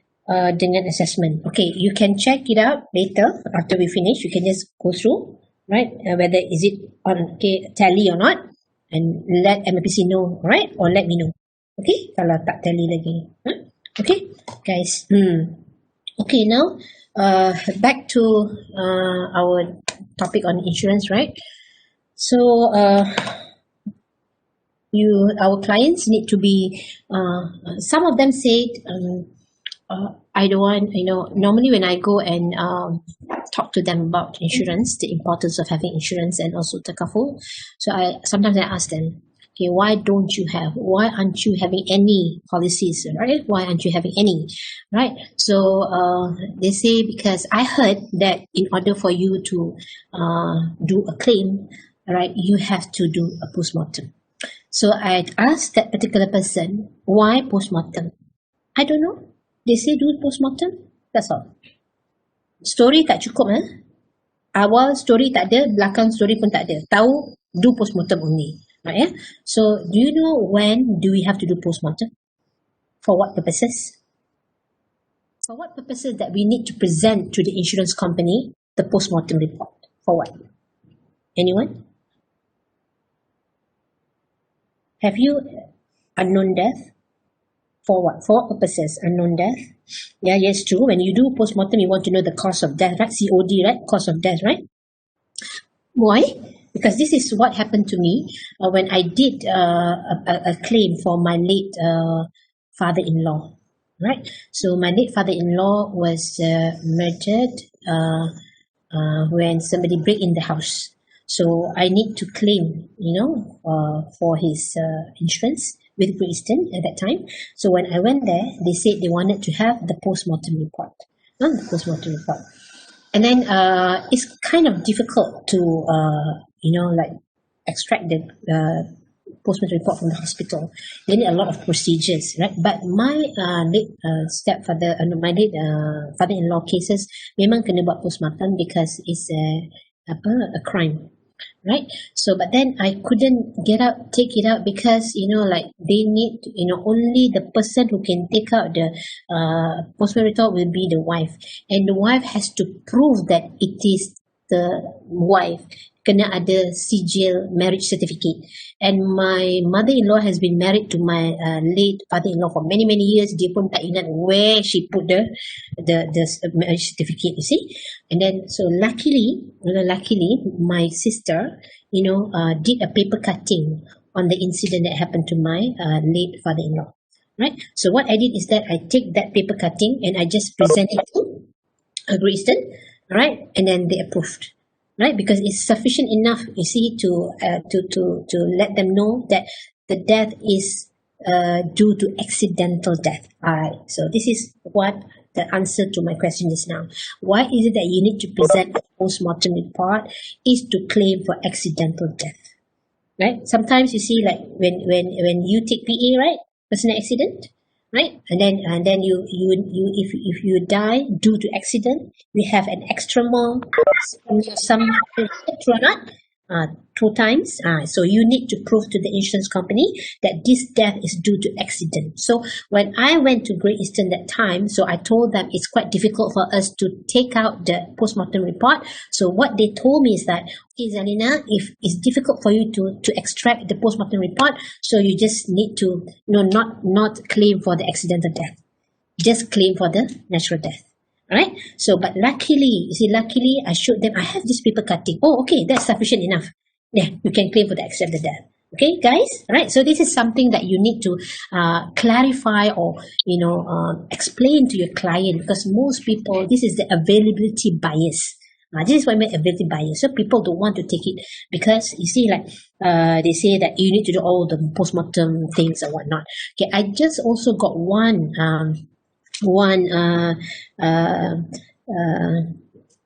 question or one case with my student just 2 weeks back, right? She told me, she said, Puan, I don't want to take insurance anymore. I'm against insurance. Why are you against insurance? Okay, I took an insurance policy back then when I was working, and then 3 years after that, you see, I got retrenched and I couldn't afford to pay the premium anymore. So after a few months, when I called up the insurance company, they say that my policy has lapsed and I couldn't get anything back from my insurance when I paid. I think it's so injustice, right? So I told her is that normally, all right, within 3 years or less than 3 years, right, if anything happens to your policy, you surrender or you lapse it. So normally you won't get anything, or you might get something, but it won't be that much. Right, because you see, like in insurance, right, the more riders that you take, the more costly it is. True or not, right? So it means that the early years that you pay your premium that you pay every month, it goes to the management fees, it goes to the commission fees, it goes to all the costs that attached to all the riders that you have taken up, right? So and then only the balance do we invest it, saving and invest, right? So and then if you cannot, no more, you don't contribute any more premium payment, and there's nothing else left to be invested, so it might not be able to sustain the policy. All right, so probably in the first few months, all right, they will put you into the automatic premium loan. Right, they will pay, they will try their very level best to keep the policy in force. But after a while, if there's no more money that are paid, for the policy, then there's no more money to be invested, so the policy will likely be lapsed. Right, so because it's too early, you see, it's too early, right, to to have some cash value for the policies, right? Because and then only she realized that, oh, I don't know that. Okay, because and then when I told her that, so the importance of having insurance, right, and why all the benefits and blah blah blah, and suddenly she said, okay, Puan, I think I'm clear now, right? I think I should have. I'm going to take another takaful policy for myself and my family, right? So sometimes we have to clear this in the air. We have to clear all these things, because this is the perception. This is the availability bias. You see, they are biased in looking at us as somebody that's there for them as a solution provider. So all they think about is that we are product pusher. So it's about time we change that. All right. Okay. So here in chapter 5, it says about health insurance policies. It's very important, for every one of us to have a health insurance policy. But okay, it's important to have this. And another experience of mine, when I was lecturing this EPF stuff, all right, on Sharia financial planning and on the risk management and takaful, all right. So when I asked them, do you have takaful? Yes, one we are adequately covered by our company. All right. So what are you covered on? Said, well, unlimited, unlimited. What is unlimited? Unlimited, if you are admitted to the hospital, right, all the bills, whatever the charges are all unlimited. And then I said, if you couldn't work anymore and you are diagnosed with critical illness, you're diagnosed with cancer, will the insurance or will your majikan or whatever the policy cover you for that? Then they start to think that, tak ada lah. Say you don't have any life family takaful or life policies, right? So yes, it's important to have. And then they asked me also, should I retake another medical card? I said, if you are no longer with the company, do they still cover you? I said, no. So if they don't, right, then if your budget persists, then take it, right? Then take another one, right? But then he asked me again, say, if you see they have budget constraint, all right, and they wanted to take for the children first. I said, don't take for your children, take for yourself first. Because there's no parents in the world who's waiting to make a claim out of the death of their children. True or not? Tak ada parents pun yang sampai hati or eagerly wanted to claim on the death of the children. Betul. But then the children need so much of the claim benefits from the death of the parents. True or not? So that's why whenever they have a financial constraint, and if they themselves don't have any cover, I will advise them to take the cover. For health insurance policies, because it's not cheap, medical card is not cheap, but then if you have extra budget, why not, right? You can have another medical card, right? Just to cover you up in case of you got retrenched or whatever. Because nowadays, the employment status is so insecure to everyone who's working under employment, true or not? Right, even the EPF members themselves, even the EPF staff themselves. You see, a lot of companies closed down, a lot of employees been retrenched, a lot of people out of job. Do you think a lot of people that there will be more contribution to EPF after this? Not more, right? So why EPF need a lot of staff? They don't need a lot of stuff because not many people is going to contribute to EPF anymore. So the chances, the probability of them being retrenched is very high. So that's why I told them, be alert, be careful, be prepared. Should you get an offer for VSS or MSS, right, and you have no more benefit, hospitalization benefit or whatnot, you should have it now, right? So these are the things that we highlight to them: health insurance policy, health issues in Malaysia, all right? So especially in hospitalization benefits. But then I also told them that, if you have enough budget, try to take the highest cover possible. So that's what happened to me when I had I'm still having it, my medical card. My medical card is still a stand-alone with Great Eastern Life. So what happened is that at that time, when we took it for myself, my husband, and all my 4 children, right, we have to take for all of them. So we can't afford to take a high cover for our medical card. All right. So after a few years, after I've been admitted to the hospital due to some issues or whatnot, so I plan to upgrade my hospital card. hospital medical card. Right. So what happened is that I already have hyperthyroidism. I have hyperthyroidism. So I declared that. I wanted to take Takaful. So my husband also upgraded his medical card, approved, because he hasn't got any problem with his health, no health problem. So for myself, I already have hyperthyroidism. So when I applied to upgrade my medical card, and then I wanted to change it to Takaful, so they accepted, but they exclude anything to do with my thyroid, right? So I decided not to take it up because, symptoms of thyroid problem, could be diarrhea, could be fever, whatnot, right? They could associate that with my thyroid problem and my claim wouldn't go through. So what happens is that I still stick to my standalone medical card with Great Eastern Life. Right, so I hopefully I'm well, so I won't have to use that card frequently. But due to that case happened to me, so I told my client, if your budget persists, try to take a high cover that you can afford. Right, because in order for you to upgrade later, the underwriting process is going to be stricter. It's going to be very strict because hospital medical cost is not cheap anymore. Right, it's escalating. Right, so it's on the health insurance product. Okay, and then especially on the critical disease, I also tell them that you see, like you are now so happy you have unlimited cover, but for all you know, the unlimited cover is only for hospitalization.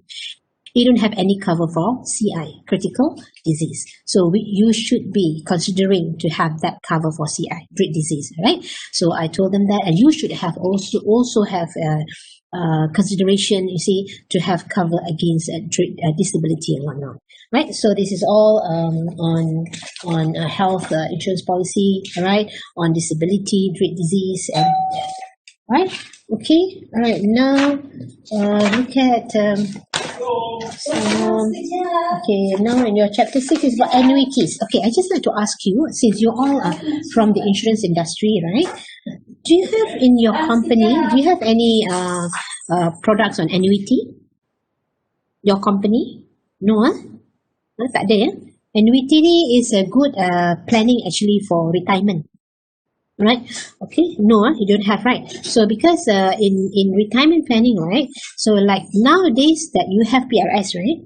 So for the government servants, it's good for them to participate in PRS or to save their money in PRS because you can have something like EPF. And for the EPF people who opt for EPF, right, pension, it's good for them to have annuity program.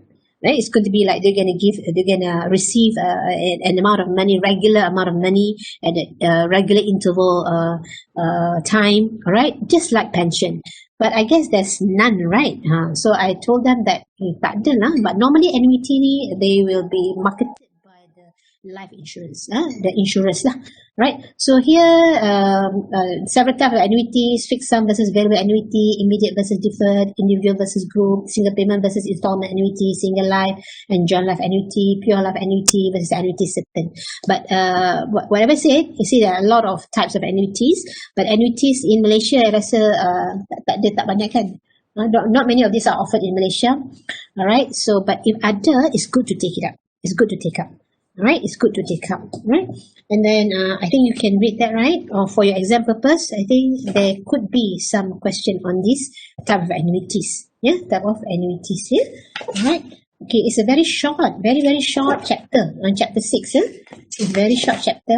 It's just from page 6-2, alright, and then until 6-6, very short chapter. Try to read through and try to answer the self-assessment. Alright, and hopefully kadang-kadang ada soalan from the self-assessment masuk dalam soalan exam. Right, sometimes. So there will be bonus lah. Okay, right, there will be bonus question. But if at any time, hopefully you all pass. I pray that all of you pass your exam. So if should there be anyone who didn't pass, you can challenge any of the questions. Okay, you can challenge. You can post the challenge question to us. Right? If you need maybe 1 or 2 points to pass, right? So you can challenge. Okay. All right. That will be annuities. And then general insurance products and insurance planning. This one, yeah. Right. We have What are the products under general insurance? What is contribution? What is subrogation? All right. Okay, all these terminologies normally are favorite questions in exam. Yeah, terminologies. Sometimes we ask you on definitions. Sometimes we ask you on the terminologies. All right, and normally those kind of questions posted in module 2, module 2, and even like module 1 also the same thing. All right, module 1 as well. And then like maybe module 6 maybe on calculations, all right, and then estate planning will be more on definitions as well, right? So you see, like they try to look through on this also, right? Fire insurance, property risk. Okay, general insurance covers for property risk. What else? We have fire consequential loss insurance. We have house owners policy. We have motor insurance, right? And then we have all risk insurance, right? And then we have machine and equipment insurance, money insurance. We have fidelity guarantee insurance. We have public liability insurance, all right? We have workmen's compensation insurance. We have employees liability insurance. We have contractors all risk insurance, right? Erection all risk insurance. And then we have bond underwriting. We have machinery breakdown insurance, right? And then we have PA. We have also hospitalization schemes, right? We have marine cargo insurance and so on and so forth, marine health. So do any of you have general insurance for license? You also sell general insurance, is it? Yeah? Maybe some of you, no, you don't have. All right. So if you do, if you wanted to take up, you have to take the exam, right? But later, if you have this and then you attach with any investment firm, all right, you can straight away take up the license. You can also sell general insurance products. Okay. And then for your information, now I just closed a few cases for the medical practitioners, for the general medical practitioners, the doctors. Who's working in the clinics, right? Is working in the clinics. So they are made compulsory to have professional indemnity insurance. They call it a medical malpractice insurance or takaful before they are able to renew their annual practicing certificate.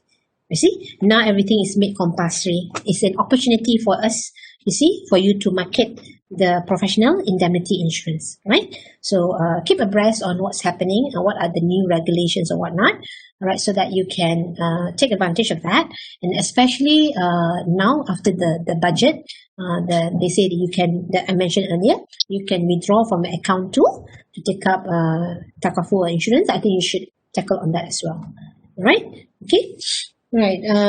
Okay. I guess you all can read, right? The general insurance product. Nanti kalau I baca satu-satu, semua orang pun tidur.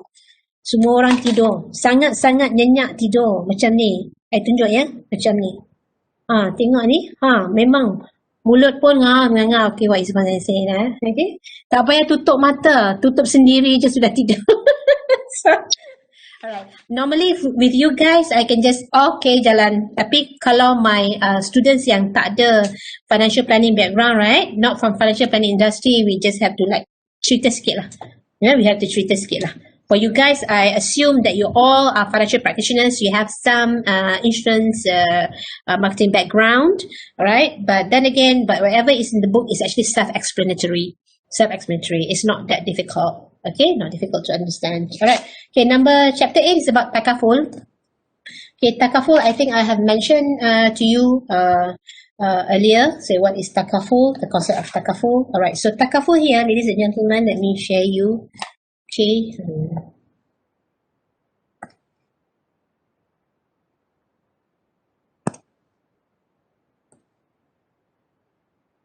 Okay. All right.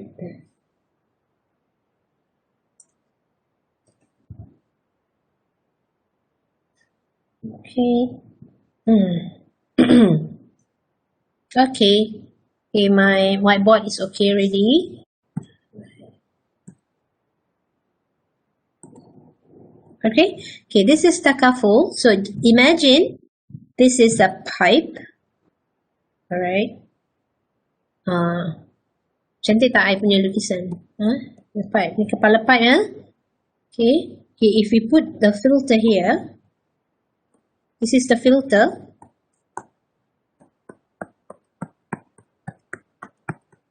Alright, so this is riba. This is gharar, uncertainty. This is maisir, or gambling. Khimar, maisir, khimar. Here in this book, al-maisir. Maisir, so we're using maisir here. Right, so we filter out, we already filter. All this filtered already. So, yang keluar ni is bersih already. This is takaful. Right? Okay, so we filter already riba, we filter gharar, we filter maisir, gambling, and then the water that comes out from here, this is already clean. This is takaful. Yeah? Alright. Okay, so uncertainty in conventional insurance is such that you don't know when you're going to claim. You don't know when you're going to claim. Alright, and for all you know, probably you're going to be paying for 30 over years and you claim nothing. So it's injustice to the insured. Alright, or you just paid for 1 year and you claim for 500,000. Alright, so it's also injustice to the insurer. Right. So in Islam, ladies and gentlemen, so there are 3 things that we promote. We promote in our everyday doings, in everyday activities, in everyday. So what are those 3 things? All right, is fairness,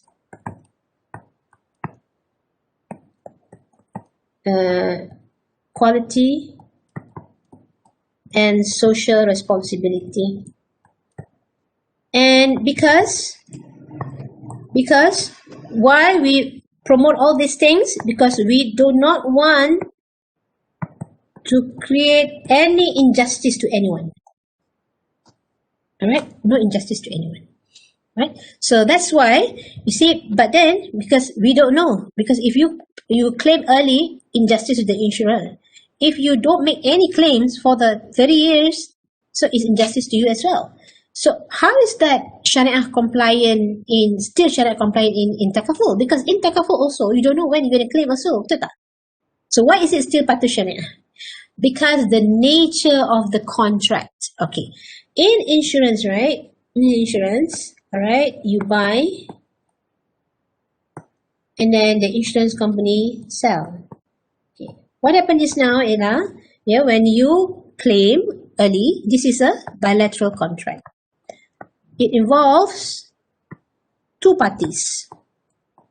When either one of the parties could injustice could happen to either one of them, so that is not patuh Sharia.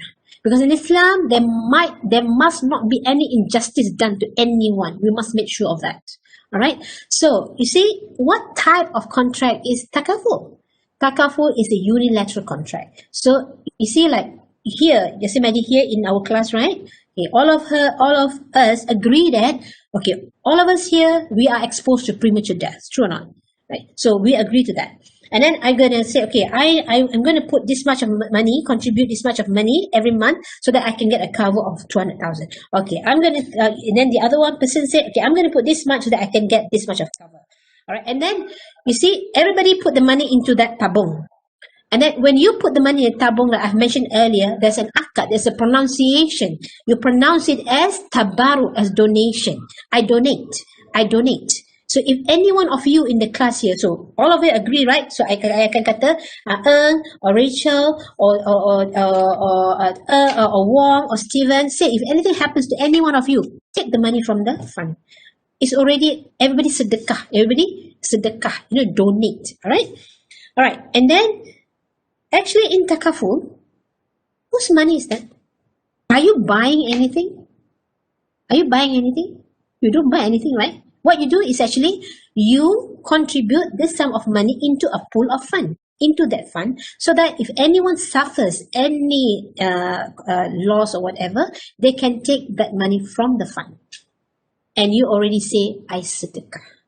Right? When you sedekah, you willingly put it there. Ambil lah, kalau you sakit, you just take it. Alright? So is there an injustice to you if anybody need to take something from that fund? No, because you already said sedekah. And then you're not buying anything because that is yours. So remember, ladies and gentlemen, when you put the money into that fund, right? So just imagine, katakanlah today, campur I, we got 30 of us in the class. All right, 30 of us in the class. So we already pronounced that, okay, I sedekah. Right, if anything happens to any one of you, okay, ambil lah daripada sini. Right. So just imagine, right, if tomorrow half of us need to claim, do you think there will be enough money in that tabung? We won't have enough, right? So we need to grow the money. So we talk to ourselves, we discuss among ourselves. You say, if kalau tomorrow, right, 15 of us suddenly suffers any losses or whatnot, right? Mesti tak cukup lah. How? So we need to expand it. And then I asked Stephen, I asked Rachel, I asked every one of you, do you have the expertise or not? Do you have the time or not to manage? Do you have the time or not to make it grow, to invest it so that it will grow? Yeah, I don't have the time, I don't have the expertise. So what shall we do? Senang lah. So we get somebody outside, then we pay them wakalah fee. And that's why they call them the takaful operator. Because they operate the money. So the takaful operator will bring their team along. All right, we'll bring all the fund managers or whatnot, investment officers or whatnot. So they're the one who's going to manage our money to invest the money. Right, so we're going to give that takaful operator wakalah fee, wakil, all right, representative fee. Right, so what happened now in Malaysia, we do, like in your book here, you see they do two type of framework for takaful. One is mudarabah, one is wakalah fee, right? As a wakil, wakalah as a wakil, as a representative, right? So in mudarabah, it's a profit sharing. Okay, how is this different? Okay, when you get the takaful operator to operate our fund, all right, then you tell the takaful operator, I tell you what, you invest our money, and from the profit that you get from the investment, we share. Right? You take 20, I take 80. Or you take 30, I take 70. So it should be clearly spelled out in the agreement, right? So that's why there's no injustice to anyone. So even though you do not know when you're going to claim, ladies and gentlemen, because you are not no two parties involved, it's just one, because that is your money, you own it.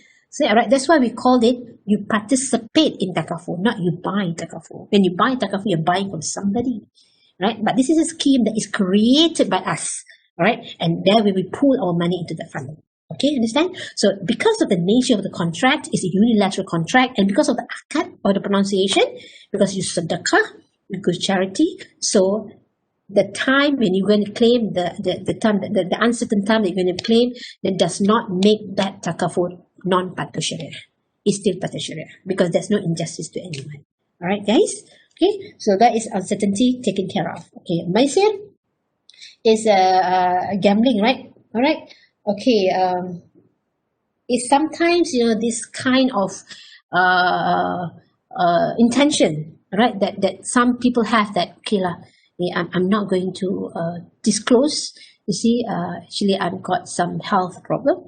So hopefully after I pay for 2 years, then I'm going to get this amount, big amount of money. All right? Or you're trying to gamble on that, you see? Because what does it mean by gambling? Gambling is actually your wealth is created through the poverty of the other person. You punya kekayaan atas kemiskinan orang lain. So, gambling lah. So, means, contoh, right? Gambling is that, okay, today is a hot day outside there. So, I cakap dengan you all, kalau hujan, if 6 o'clock today hujan, right? Every one of you have to give me 10 ringgit. Right? Or, if tak hujan, I have to give you all 10 ringgit. So, if tak hujan, I give you all 10 ringgit, you kaya 10 ringgit atas I punya miskin 10 ringgit. Betul? Atau kalau hujan, I kaya berapa? I collect from you all kan? Atas you all kemiskinan. No? 10 ringgit, 10 ringgit, 10 ringgit. All miskin, 10 ringgit. You suffer. 10 ringgit. Right? So though, that is also injustice. Right? We don't want it. Right? We don't want anybody to suffer. Right? So that's why, ladies and gentlemen, this is how we as a Muslim, runs our life. If all the Muslim people in the world practice this, it's going to be very harmonious But unfortunately, the Islamic way of life is beautiful. The only thing the human who, do this, they don't follow. They are the one who create disruption in the world or in the country. Okay, so this is what it means by al-maisir. Riba definitely is, for insurance company, they don't mind, taking on all the premiums paid by the policyholders to be invested in a non-sharia counters, as long as they get the good profit. So they don't really the patuh sharia or non-patuh sharia counters does not matter, right? But in sharia, you must make sure that the money that they collected, they contributed, will be invested in the patuh sharia counters, because there's no riba there. Right? No riba. It means that riba is an excess of money loan, or in excess of exchange money with money. That is riba. Because riba is actually, why is it being oppressed, or why is it being dihalang, or ataupun tak boleh? It's a sin. You see, you are creating a sin if you makan riba. If you take interest, it's a sin, right? Because you see, I give you one scenario, one example. All right, if say Lee have a financial problem, he wanted to set up his own business, right? So I say, Lee, how much do you need? One, I need to set up my burger stall. Okay, how much you need? I need about maybe 5,000. Okay, Lee, I'm gonna loan you 5,000. After 2 years, you return back to me, you pay back to me 6,000. So I charge him 1,000. You see, that is called the opportunity cost, right? And so that, and then after 2 years, then Lee has to pay me back 6,000. Okay, what happened is that, you see, whenever people wanted to ask for loan, whenever people wanted to ask for financing, whenever people wanted to ask for financial assistance, normally that particular person, they have financial problem. Yeah, they need the money. They don't have a lot of money. They already susah already. Yeah, susah already. So, katakanlah after 2 years, Lee's business burger is not doing well. Yet, he has to pay me 6,000. Dia sudah susah. Awal-awal already, Lee is very susah already. Don't have money to start his own business. And yet, after 2 years, rugi. And then still have to borrow. Is that justice? Is it fair? Is that fair? No. Right, okay. This is another scenario. If, just imagine, okay, after 2 years, Lee's business, wow, shoot to the sky. Untung, banyak untung. Thousands of ringgit he untung. But then, how much he only give me extra? 1,000. Is it fair to me? I've sacrificed of not using my 5,000 for 2 years. I only get 1,000. But yet, you got a lot of untung as well. So, both also, right? So, in order to overcome that, right? No riba. So, we have something in Islam, they called it, okay, this is in our Sharia, just for your information, we have called Qadr Hasan. Qad Hasan. Qad is loan, right? Benevolent loan. Hasan is buy good, right? So how we do that in Islam is that, firstly, okay, I can do loan to Lee under the Islamic loan, right? In 3 ways. One, as a sympathetic act. So I'm going to tell Lee, I know that he has financial problem. He's already been retrenched. He wanted to start his own business to get some income for the family. So I told Lee, I tell you what, okay, I lent you this 5,000. After 2 years, just give me back my 5,000. As a sympathetic act. Secondly, I feel that my money will be in good condition, in good hands, if I park it with Lee. Because I'm somebody yang borrows. I like to spend, a shopper, right? So I say, if I keep the money in my account, I might be spending unnecessarily, right? So might as well I give it to Lee, so that I can make sure that after 2 years, I still have my 5,000. All right. So that's second. Thirdly, I want to share from the profit of the business, which I need to spell it out at the inception when I give that loan to Lee. I tell Lee, all right, I'm going to give you 5,000, but I'm going to share with you on the profit from the business. That's called mudarabah, right? So how much? Okay, Lee, I'm just going to take up 10%. You take 90%, because Lee is the one who's going to run the business. I do aja lah, kan? So it's not fair for me to Lee 50%, 50. It's not fair. You see, in Islam, fairness. Remember, fairness is important. Back to we don't want to do any oppression and injustice to anyone. Lee, 10% enough, right? Or 20%, that's all, right? You take the rest, right? But then, okay, sure. So in between, when he's doing the business, right? So when he got any profit, right, every month or whatever, he will give me my share, right? But say after 2 years, his business, after 2 years, the end of the second year, his business is not doing well, and he can only give me back my 4,000. My 5,000 only gave me back 4,000. Then the loss of 1,000 will be borne by me. So that is called mudarabah in Islam. So furthermore, I already got my shares of profits, right, throughout the business, true or not? So that's why in Islam, why we do all this, like I mentioned to you earlier, we wanted to not have this characteristic, greed. Don't want to be greedy. Yeah, greed. So we help people. We help people. Yeah, we help people. No greed. And then second one, do you remember what I mentioned to you just now? Obsession. Obsessed. Obsessed with money. You don't want to be obsessed with money. So anything to do, Lee, you make sure I want to have my money juga. I tak kisah you berjaya ke, you tak berjaya ke dalam your business, you still have to pay me back. Extra back to 6,000. Obsessed with money. Alright? Ataupun I tanya Lee, you nak pinjam duit apa? Lee, if I borrow a land to you, what do I get? Pak Zainab, I think I cubalah dulu. I tanya, you must tell me how much I get. You see? Obsessed, you know. Right? Something like that. Yeah? Because this is how. Because greed already. Greedy. Number 3, arrogant. Just because now you have some money, just because now you hold a big position in the company, you are so sombong, arrogant. Yeah, people come and see you, nak pinjam, tengok pun macam tak nak pandang aja. You see? Why not borrow? Hey, you ada collateral lah. What you want to put collateral if you cannot fulfill the hutang? So any collateral or not? Wow, cakap pun dah sombong, betul tak? Yeah, so you are so arrogant, right? So when we practice, you see, equity, fairness, social responsibility, all right, ladies and gentlemen, all right, that is when we will avoid having all these 3 characteristics. Yeah, all this sifat. Yeah, we try to do that. We practice this. That's why in Islam, right, we try to not involve in any of this. All right, so we try our level best. Okay, so that is riba. Okay, all right, and then all right, okay, all right. So okay, the rest you can read. It's not that very difficult for you to understand. Okay, so that is mostly takaful. If you wanted to know more, right, on takaful, I won't talk a lot more on takaful. You can always ask me. All right, so how takaful works and whatnot. But if you take up our Sharia RFP, so we have more things about our takaful, right? Because I believe that you do have Muslim clients, right? You do, right? You do and see, and you have to see them as well. Okay, you have to see them as well. Okay, legal principles and regulation in insurance. Okay, now chapter 9 is all the legal principles and regulation in insurance. Okay, what is it?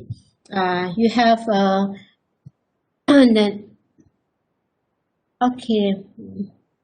Legal risk, compliance, and okay. In doing our job, right, ladies and gentlemen, so it's very crucial for you to have a good knowledge on what you're doing. And then do your job well at the very beginning and inception. Don't try to lie. Don't try to lie.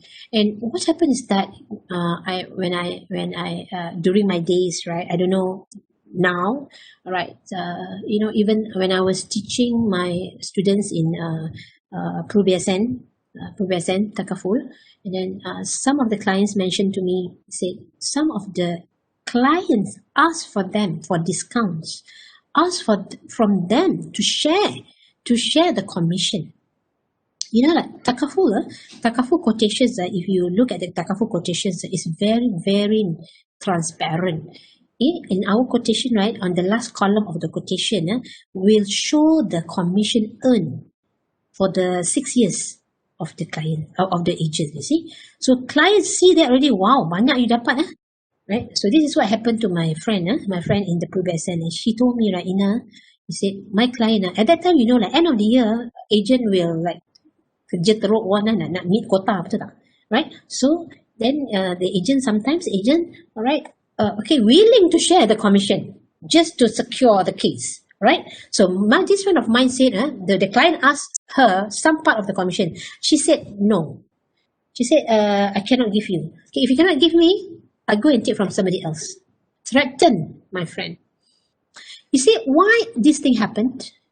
Because we are the one who allow some of the insurance agents practice this, true or not? We are the one. Do you know that the commission that we earn is our salary? Do you know anybody in this world, in Malaysia, who share their salaries with other people? Tell me. Only one industry does that. Insurance industry. Insurance agent.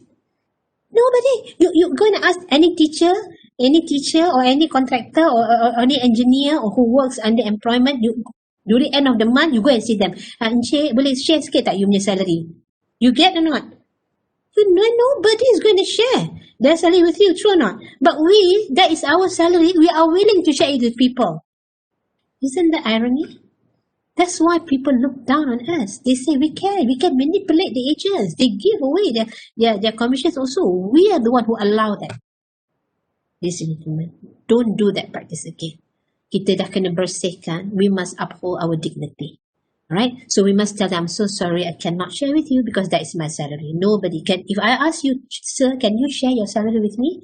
Can you give me just 10% of my salary? Will you give it to me? Will he give it to me? No way I'm going to give you my 10%. Even 5% also I won't give. Alright? Why should I give you? So, right? And sometimes, you see, we slaved ourselves to the clients.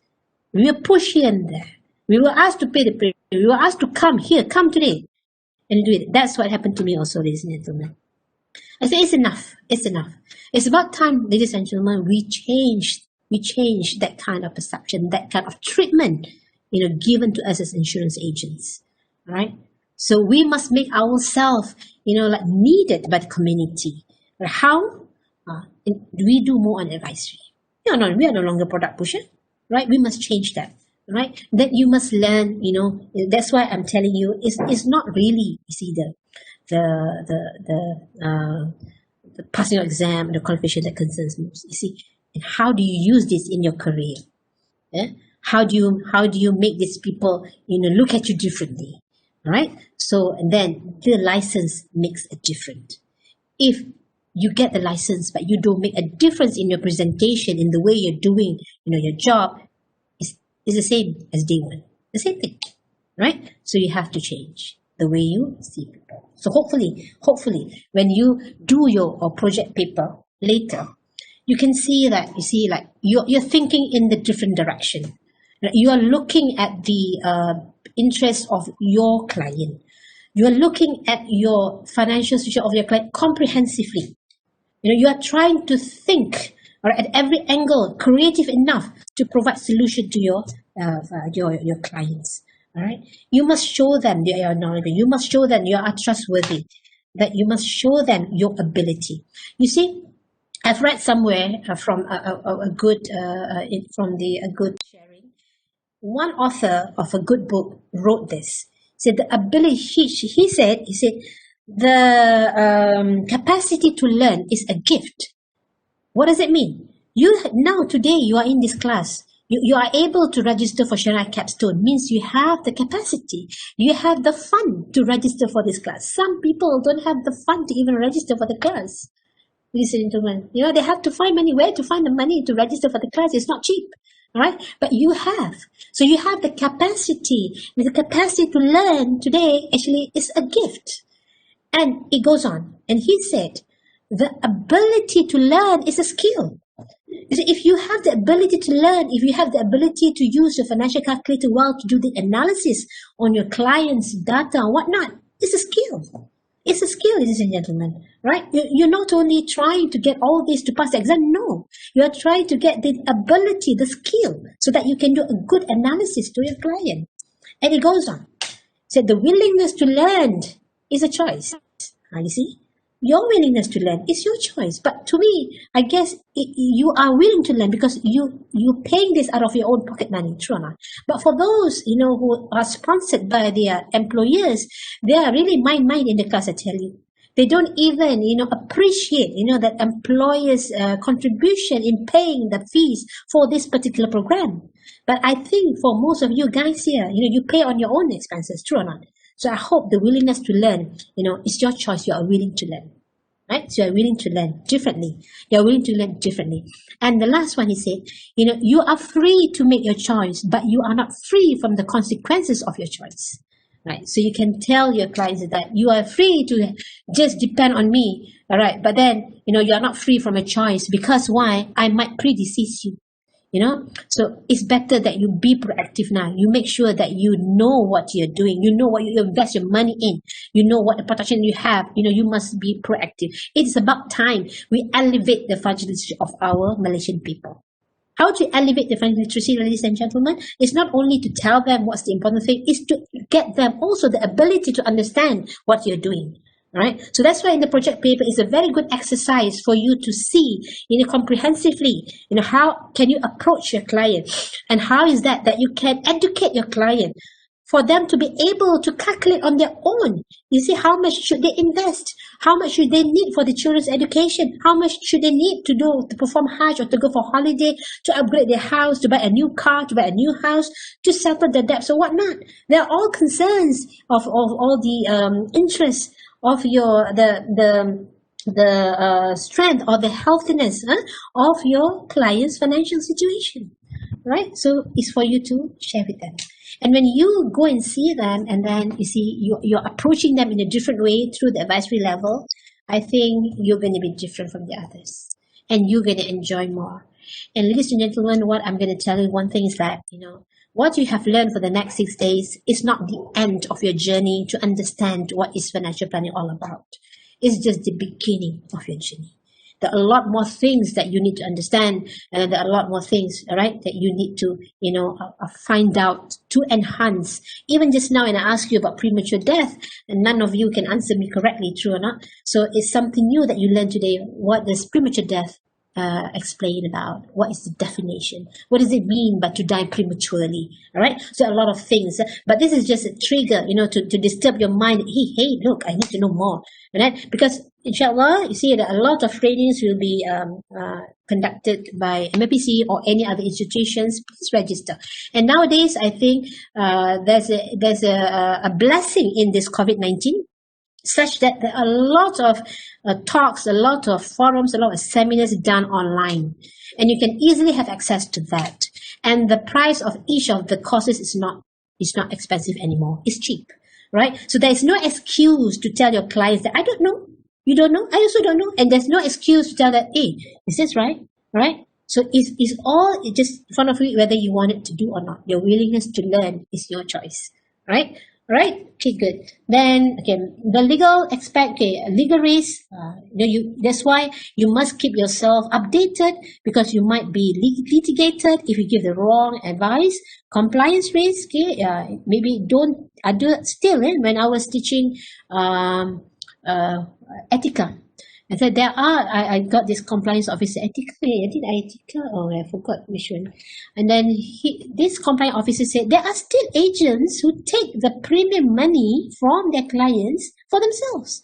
I said, for God's sake, there are still, cases happening, yeah? It's not complying, you see? But that's merosakkanlah kita punya industry, right? So we must try to rectify that, right? And reputation risk. Right, so make sure, right, don't do any of this, don't get litigated, don't get summoned, don't get any complaints from any one of your clients, right, because your reputation will be tarnished. Nobody would want to see you for any financial advice, right? You can make sure of that. Right? So make sure at the very inception you do everything correct, even though there are a lot of, distractions or whatnot, a lot of, opportunities that you can do your work the other way around, right? Please be firm. Hold on to your ethics. Hold on to your ethics.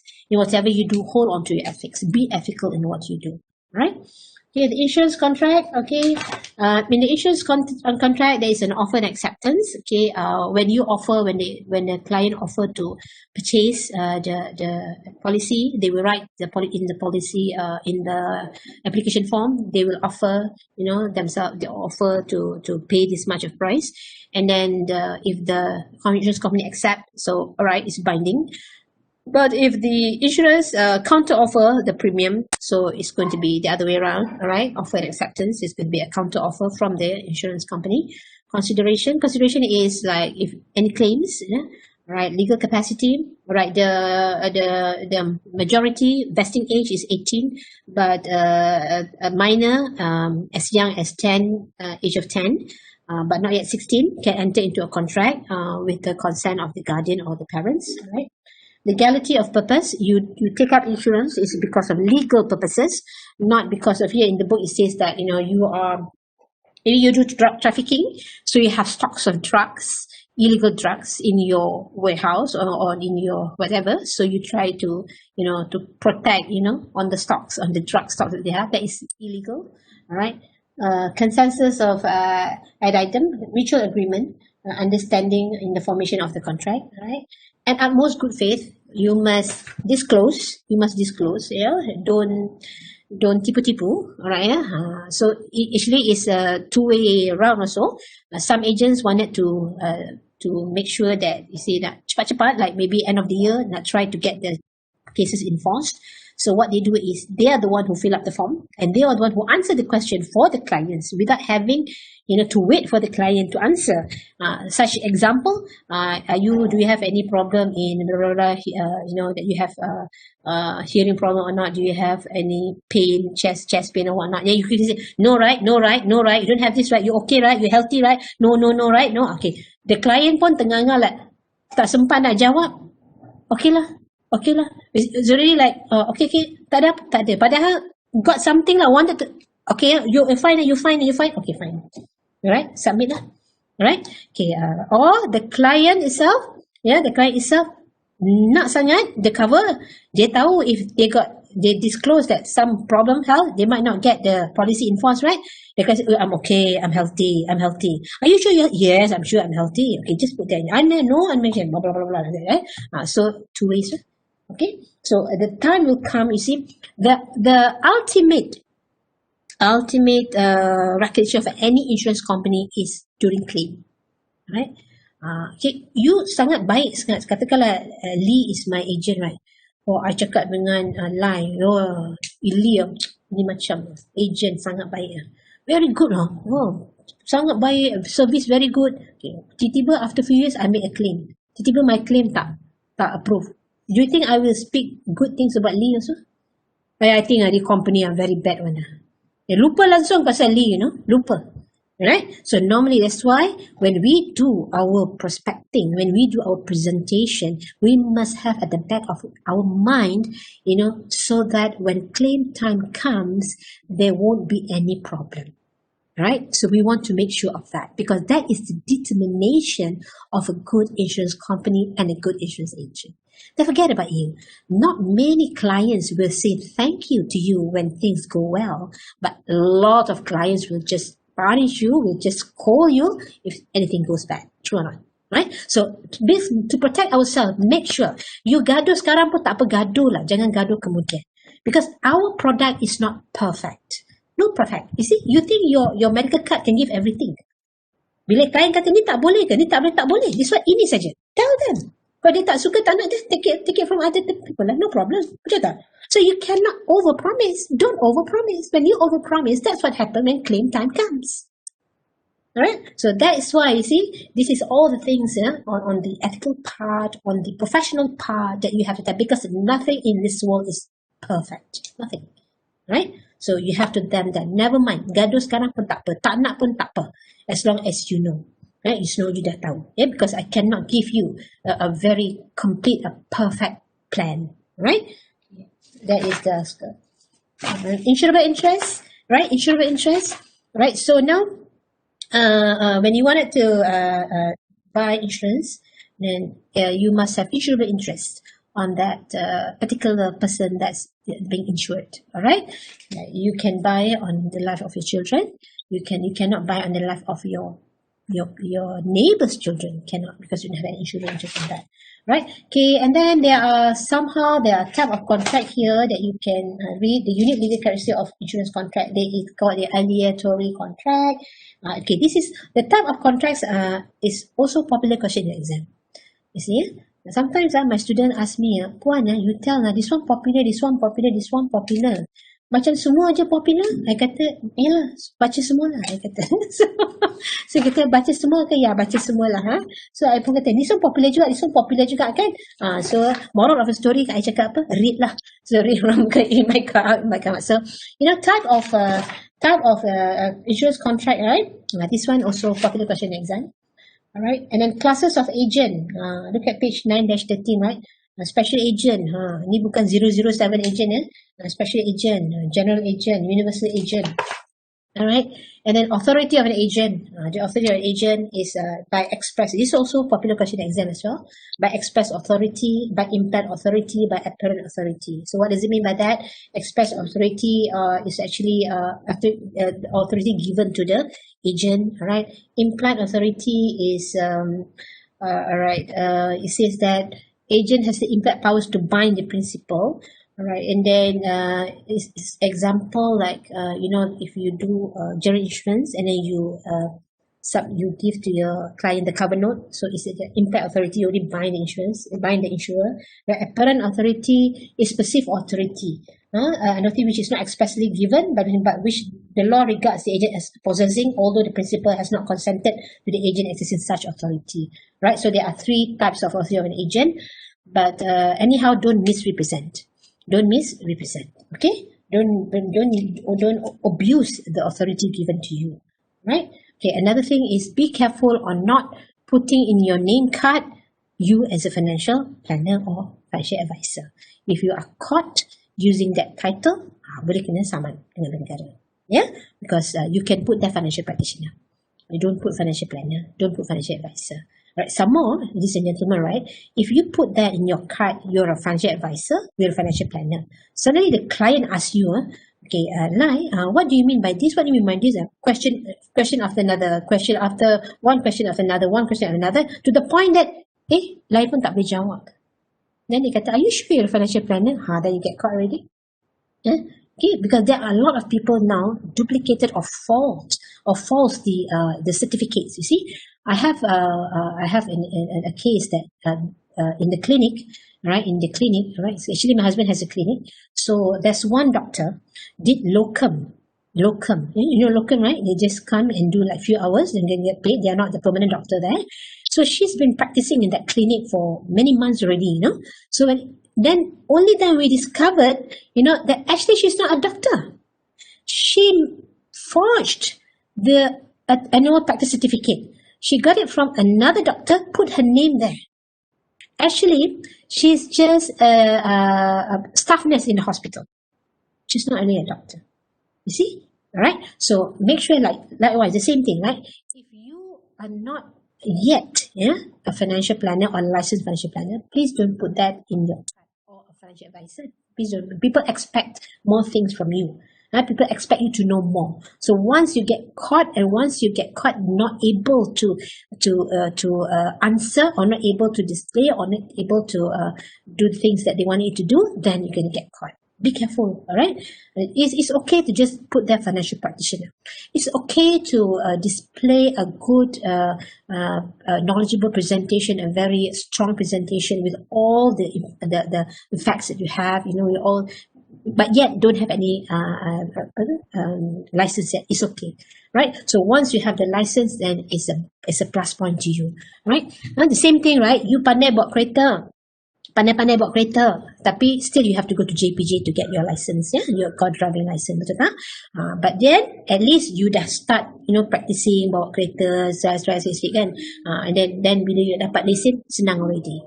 Senang already. When you go for the test, JPJ test, easy already. The same thing, right? Now you start already doing for yourself first. Do this plan for yourself first. What I would like to encourage for you guys, when you wanted to do your financial project paper, for MAPC later for examination, I would urge you guys to do for your own first, your own self. Because do you agree with me that you need to know what is your cash flow? How's your cash flow doing? Do you agree with me that you need to know what is your net worth? What is your assets? What are the assets that you hold? What are the liabilities outstanding? Do you agree with me that you need to do debt management? Because not many people can buy car in cash, can buy house in cash. Do you agree with me that you need to do risk management and insurance? You need to have the insurance. Do you agree with me that you need to do investment planning? Do you agree with me that you need to do education planning for your children? Do you agree with me that you need to do estate planning? All this you have to do in the project paper for a client. Yet, this is the same thing that you have to do for yourself. So that's why I want you to do for yourself first, so that it will be easier for you, right, to do it for the client later. Right? So it's a practice. It's a good practice, for all of you here. How to do, advisory. How to do a comprehensive financial plan for your client. Right? Okay. All right. Okay. Alright, here, okay, about Anti-Money Laundering Act, you have to do all the AMLA thing, right? So Anti-Money Laundering Act, and then know about your client a little bit. If your client wanted to buy a big policy and paying by cash, and then be alert on that, be aware on that. Okay, don't straight away tell your client, are you laundering your money? Don't do that. Yeah, so secretly, do and report it to your supervisor. Right, secretly say macam tak betul je kan. Alright, okay, money laundering, please be alert on that. We as insurance agent, we can help, to curb this, or the terrorism and whatnot. Okay, alright. Then chapter 10 is on consumer protection. And life insurance industry code of practice. Okay, what the basic rights? Right to satisfaction, right to information, right to choose, right to basic goods and services, right to be heard, right to consumer education, right to a safe and clean environment. So now orang Malaysia dah pandai lah nak gunakan all the rights lah. Dah pandai. Kalau orang Amerika sana memang suka. Saman-saman ni is normal to them lah. Orang Malaysia nantilah malas lah, leceh lah. Tak, sekarang sudah pandai.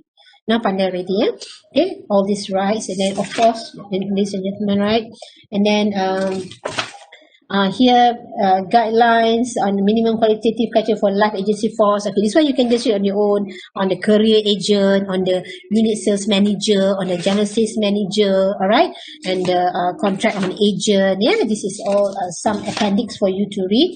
All right, how is the product design, how is the proposal form, the life policy, the brochures. You cannot create your own brochures without having the certification or approval from the insurance company, right? The brochures, or not. And then it cannot be misleading, cannot try to con the clients, right? So the client, consumer protection lah, tak boleh con the client lah. And then code of ethics. You must be trustworthy, you must be professional, you must practice due diligence, you must have you must empathize with the client. Apa lagi? Altruism. What else? You must be private and confidential. Don't even share any of your clients' data to anyone. All right, be trustworthy. All right, okay. And then get all the CPDs or whatnot. So these are the things that you can read in that chapter 10. Chapter 11. Okay, we have last one, ladies and gentlemen, SOCSO. So now we have EIS, Employee Insurance Scheme, right? That is made compulsory for the employer to charumkan for the employees. Right? So there are two types of okay. All right. Okay, there are two schemes under SOCSO. One is employment injury insurance scheme, and one is the invalidity pension scheme. Right? I pun baru tahu juga pasal this my student told me, right? Dia punya adik accident on the way to work and permanently disabled, and now he got pempasan, right? Remunerations from SOCSO as well as pension. As well as pension. So it's kind of a good scheme. This is tambahan lah for those yang bekerja and SOCSO and dia bekerja, right? It's good for them to contribute in this, but it's mostly for orang yang gaji below 3,000. So yang above 3,000, kalau dia sebelum tu dia memang dah ada, already have contributed to SOCSO, can continue, or siapa yang tak ada can apply yang wages lebih pada 3,000. Okay, right? And then they have medical benefit, they have temporary disablement benefit, right? And then they have constant attendance allowance, a lot of things. I pun baca ni tengok, wow, it's interesting to know what SOCSO has. Do you all contribute to SOCSO? The regular, maybe. You all contribute to SOCSO? No. You don't contribute to SOCSO? Yeah. Okay. Kalau ada, kalau normally, I'm not sure whether we self-employed, I tak baca kat sini pula, self-employed boleh tak contribute? I don't think self-employed boleh contribute to SOCSO. Yeah, self-employed. Not sure. Yeah, I need to find out also. Can we self-employed? Do you know anything about if self-employed can contribute to SOCSO? Anyone? Do you have any information on that? I cuba cari I cuba tanya. Sebab kalau EPF, self-employed can, right? But for SOCSO, okay, Chan said, people don't hate insurance. People hate the way insurance agents sell the insurance. Correct, exactly. The regulator is checking betul. Lai, what do you mean by designation or title? Your title, your designation, right? So you don't put there financial advisor or financial planner, right? Yes, because yeah, okay. Correct. Now don't put financial advisor or financial planner. Just put there, can put there financial practitioner. Okay, right.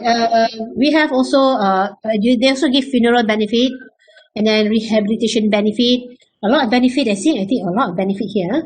Invalidity under the invalidity pension scheme. All right, the benefits provide invalidity pension, the invalidity grant, constant attendance allowance if this person still need to be nursing, right? Needs nurses or to be nursing. So they also provide for that. Also, got some allowance for that.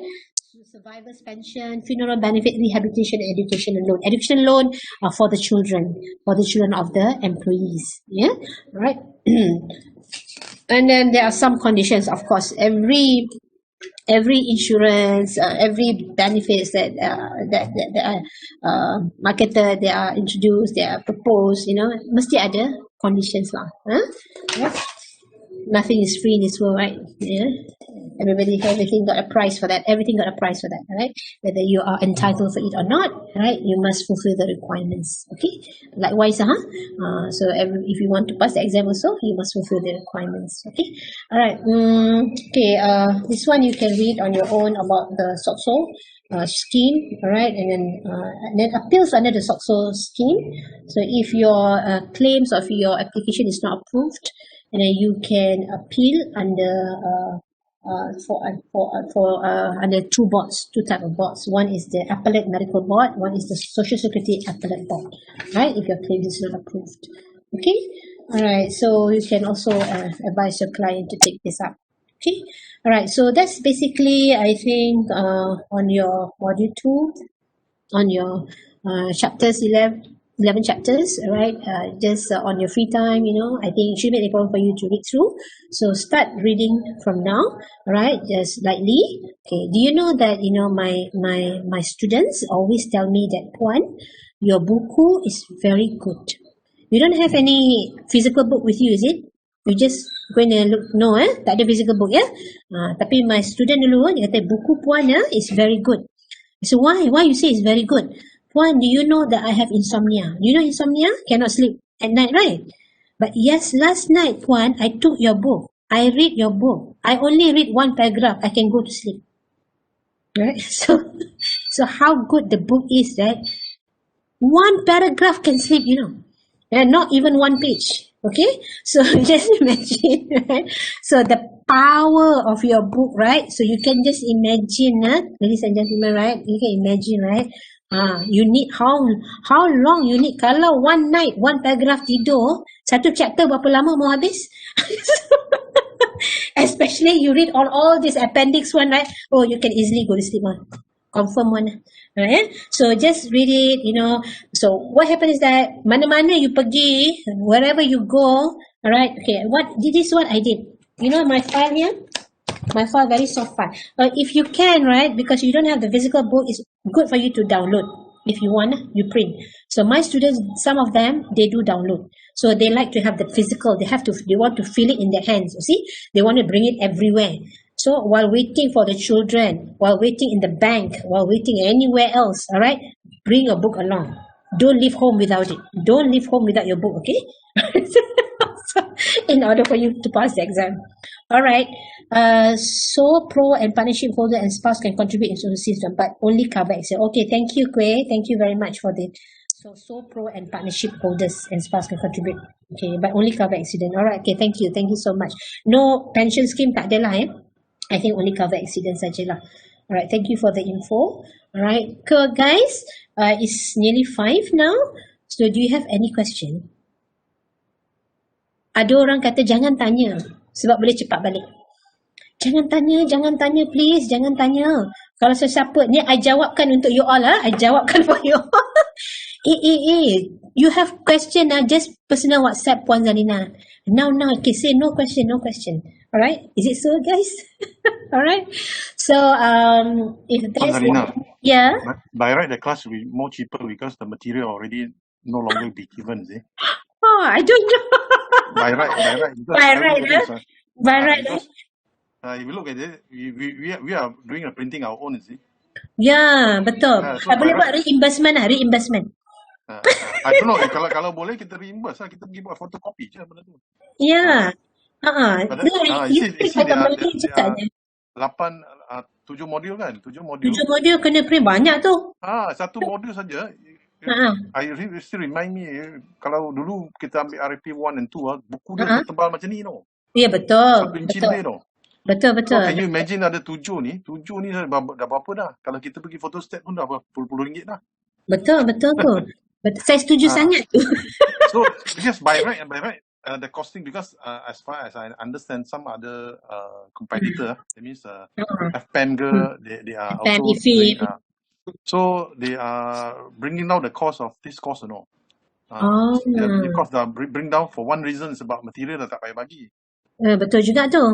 One of the main reason is because they are competing each other now. The last time is CFP taking about 6,000 something. So now this year, I think they are coming up with 2,008 or something like that. Sangat murah lah. Very cheap. Wanted lah. Yeah. If I know the thing, I would have gone to that side. Janganlah, I tak jumpa you nanti. Alah, ini just a joke guys. I cakap dengan kawan. Ada kawan dia dah pass. Dia kata they got the circular.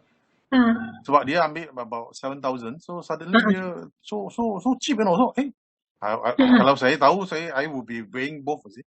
Iyalah. Because we already passed 2 paper last time. So then saya tak ada exemption pula 2 paper ni kan. Oh iya ke? You pass 1 and 2? 1 and 2, yes. Okay. Oh, ini kacang already lah. Ni macam easy breezy lemon squeezy ni for you later. Bukan macam tu, tapi kita, that's what I was thinking about say. Since MFPC, first thing is MFPC is working like half load. I've been calling them. Susah pun nak dapat diorang. Ya ke? Kalau dapat pun selepas 1 minggu baru dapat answer. Oh ya ke?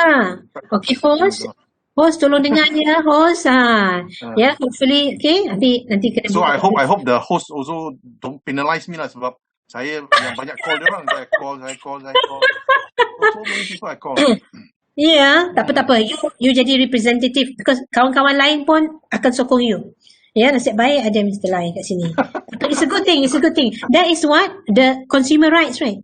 Consumer rights. Kalau the MFPC practice that one, so something must have been done for us lah. So bagi semua orang pas. bagi semua kalau bagi semua lepas kan, I kan kalau bila I mark project paper, I kadang-kadang I bukan tak nak kasih pass kan, tapi kadang project paper yang sangat teruk, it took me like 2-3 days to find ways nak kasih markah kan. Sometimes sebab apa? Because when we give a pass to a person punya project paper, kita takut nanti dia akan advise orang wrongly. Ya, jadi for me kalau you tak pass project paper lah, ke MCQ I don't read, because MCQ is more on like you kena baca dan you nak ingat kan, betul tak? So project paper, because nanti kalau you advise orang salah, so nanti the owner's responsibility on me also. You see, like macam I rasa bersalah lah. But for this one, about the fees, actually one of the a board will decide on the fees lah. Tapi I tengok juga email that the exam fees ada kenaikan for this year kan. But on the course fee, I'm not sure about it. So do you pay about your how much is your fees if I may ask? 2005. Everybody is paying 2005. 2005. You get discount or not? Yeah, because of the member discount. I remember discount kan. 2007 200 inclusive of the exam kan. Kan, okey lah ya. Jadi I rasa 2007 nak turun lagi nanti I pula tak cukup duit. But actually it's true, yeah, because I can see also a lot of trainings that done online very cheap now. Yeah, even let's say last time we talk about very simple motivational seminar. We attend a motivational seminar, most of the time is 1,000, 1,500 like that. But now 150 ringgit you can attend the full 1 day also. Yeah, betul. Because no accommodation required, no food, beverage, everything. It's just grew a platform online only. Betul, exactly. So things should be cheaper rather than expensive. And then some more with this COVID, this COVID coming in, I think as you mentioned, Puan Zalina, is how many people can afford to fork out this kind of money? Well, that's a luxury to me. So I say so many years. My first paper was done in 2002, just like you. Oh, lamanya. So that's why I think you could have known me if I walk past you. Ya ke? You kenal ke? Something like I very familiar, but I was with the same company that you did. Oh, GE also? Yes, last time. Oh, I see. So then you sampai modul berapa? Saya modul 3 saya fail. Oh ya ke? Sorry guys, ini jejak kasih jejak kasih. That's why that time I was going for agency, so dia punya semua orang itu the big group, so saya we go for agency. So when we go for agency, we forget about all this kind of life goal lah. Yalah, selepas lama-lama ni I fikir-fikir, that is my certification. Why I stop? That's why I pick it back again for something like for my own recognition future. Yes, self-actualization. Macam diploma, degree, kita self-satisfaction untuk kita sendiri. Betul. Simpan tu untuk kita sendiri kan. Betul. Exactly. Kita kejar-kejar benda lain dulu, lah sampai kita tak sampai pada jalan. Betul. Tapi you cakap macam orang Melayu lah. Macam orang Melayu. Tak ada. So, that's why my client is 99% Melayu. Oh, I see. So that's why my market is very big in Takaful. Oh, okay. So that's why I lately when I go and do speeches, you can invite me for Takaful speech. I can. Boleh juga. But then you look at me, orang cakap ini orang Cina ni, so something like that lah. But then at the end of the day is one joke that I want to share with everybody is that when you sell to Muslim men, especially the Muslim men, ego is very strong. Ego very strong. That's why if you sell to Malay family, the best penetration is still the wife lah. The wife. So the husband kadang-kadang ada ego sebab dia. Especially one thing it's one thing selalu it's still lingering in my mind like that, turning So dia akan cakap, kalau saya dah mati, takkanlah saya punya janda nanti bawa duit tu semua bawa lari. So that is a statement I say. Bukan ke macam Chinese especially Chinese lah. The widow was hang on with the children until the children grown up, with the money that you left behind. Selalu. Really? Yes, I seen so many. my client. So, tapi Melayu punya, so I don't know why they have this conception is dah janda, dah berduit, hilang lah. So, family hilang nanti. Dia cakap dia, you pun dah mati, bukan boleh buat apa pun. That's why kadang-kadang kalau dia kata, kalau benda ni dah ditakdir macam tu, so might as well I keep the money for myself. That's why the irresponsible type is very difficult lah. Yeah, betul. Sometimes it's how we have to educate them. You know, that's why bila I pergi, to me, I have the opportunity, this platform, when I teach, I have the platform as a lecturer, so I can make them, you know, like, patahkan dia punya ego. I perasan that bila I a normal agent. Jadi, sebab I punya platform tu sebagai orang yang mengajar, sebagai orang yang believe benda ni sangat penting. Alright? So, I can freely, whatever you say, I balik. No, this one. No, this one. Tapi bila kita agent, kita jumpa dia personally one-to-one, right? So, sometimes at the back of our mind, kita macam mengharap sangat dia ambil kita punya case. You see? Kalau case macam tu, saya tak nak. Sebab, biarkan. Again, that I learned from one of my friend, good friend. Not everyone can become your client. Yeah, exactly. So, you see, the key point is, not everyone you can represent them. Betul. The other way around. So, I say, once I kata tak boleh, so macam kita bercinta lah. So, this girl bagi problem to me, so why should I? So, I just discard. Yalah, betul. Next. Yeah, betul. So, sebab we cry for the thing because, so sometimes when I talk to Malay, this thing lingering. When we come up with this statement, I say, okay, thank you, I buy you the drink and then I go off. Sebab kita tak tahu dia punya attitude. I have very high-end client sampai pangkat Datuk Tan Sri pun very shallow in insurance one. Yeah, betul. When you talk about insurance macam seolah-olah dia immortal loh, macam dia takkan if anything happen, one of my trainer, I think if you know Mr. Sugumaran, a tall guy, the guy who speak a lot in case. So he said, anything happen to me, it won't be me, it will be my neighbor. It's always cakap macam tu ya. Itulah. All the 3D come out, so it's my neighbor. So it won't be my neighbor. Biarkan dia. Tapi the thing is, we're going to have all these challenges, but what we do is that we keep on persistently, perseveringly, alright, just give them, advocate the good things, alright? So then kita rasa happy. Yeah, but of course, over the years, everything paid off lah. So yeah lah, good. So, kita pun tak nak pergi layan jenisnya. Kita sekarang, on one glance, kita tahu. Kalau orang refer kat saya kata, jenis macam ni, saya pergi cakap dengan referee tu, saya cakap, very tough. Tak payahlah. Walk off lah. Betul lah. Walk off saja. Bukan kita tak nak bagi, boy. Kita walk off nanti bagi dia sedar. Kadang-kadang certain event will sedarkan dia orang. Betul. I pun cakap dengan my client juga, kata, I tak nak jadi orang yang akan defend myself in front of your wife and children. Kalau apa yang nak jawab? You mati and then you tak ada insurance. I tahu you perlu insurance. Apa yang nak jawab? So I don't want to have to be in that difficult situation. So you fikir sendiri. You nak ke? Apa yang nak jawab? So I will tell them in front of the wife also. Wife, I don't want to defend myself. I tahu tapi dia tak nak ambil. So you can tell the wife lah.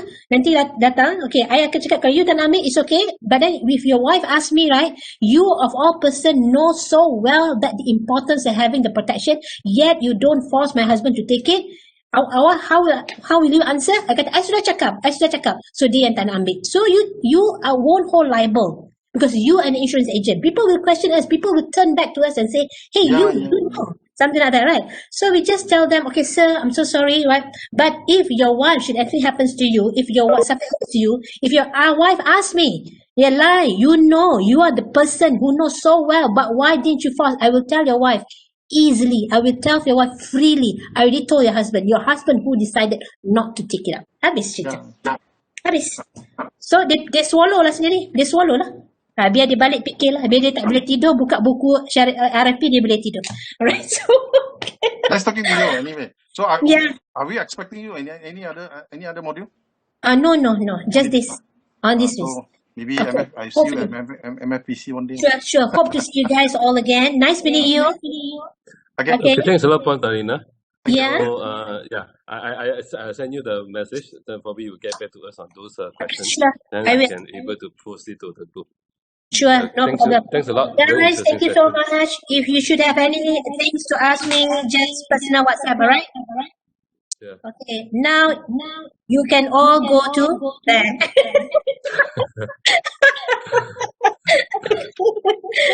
Okay, continue now. Continue now. Okay, all right. Okay, guys, take care. All the best. Thank you.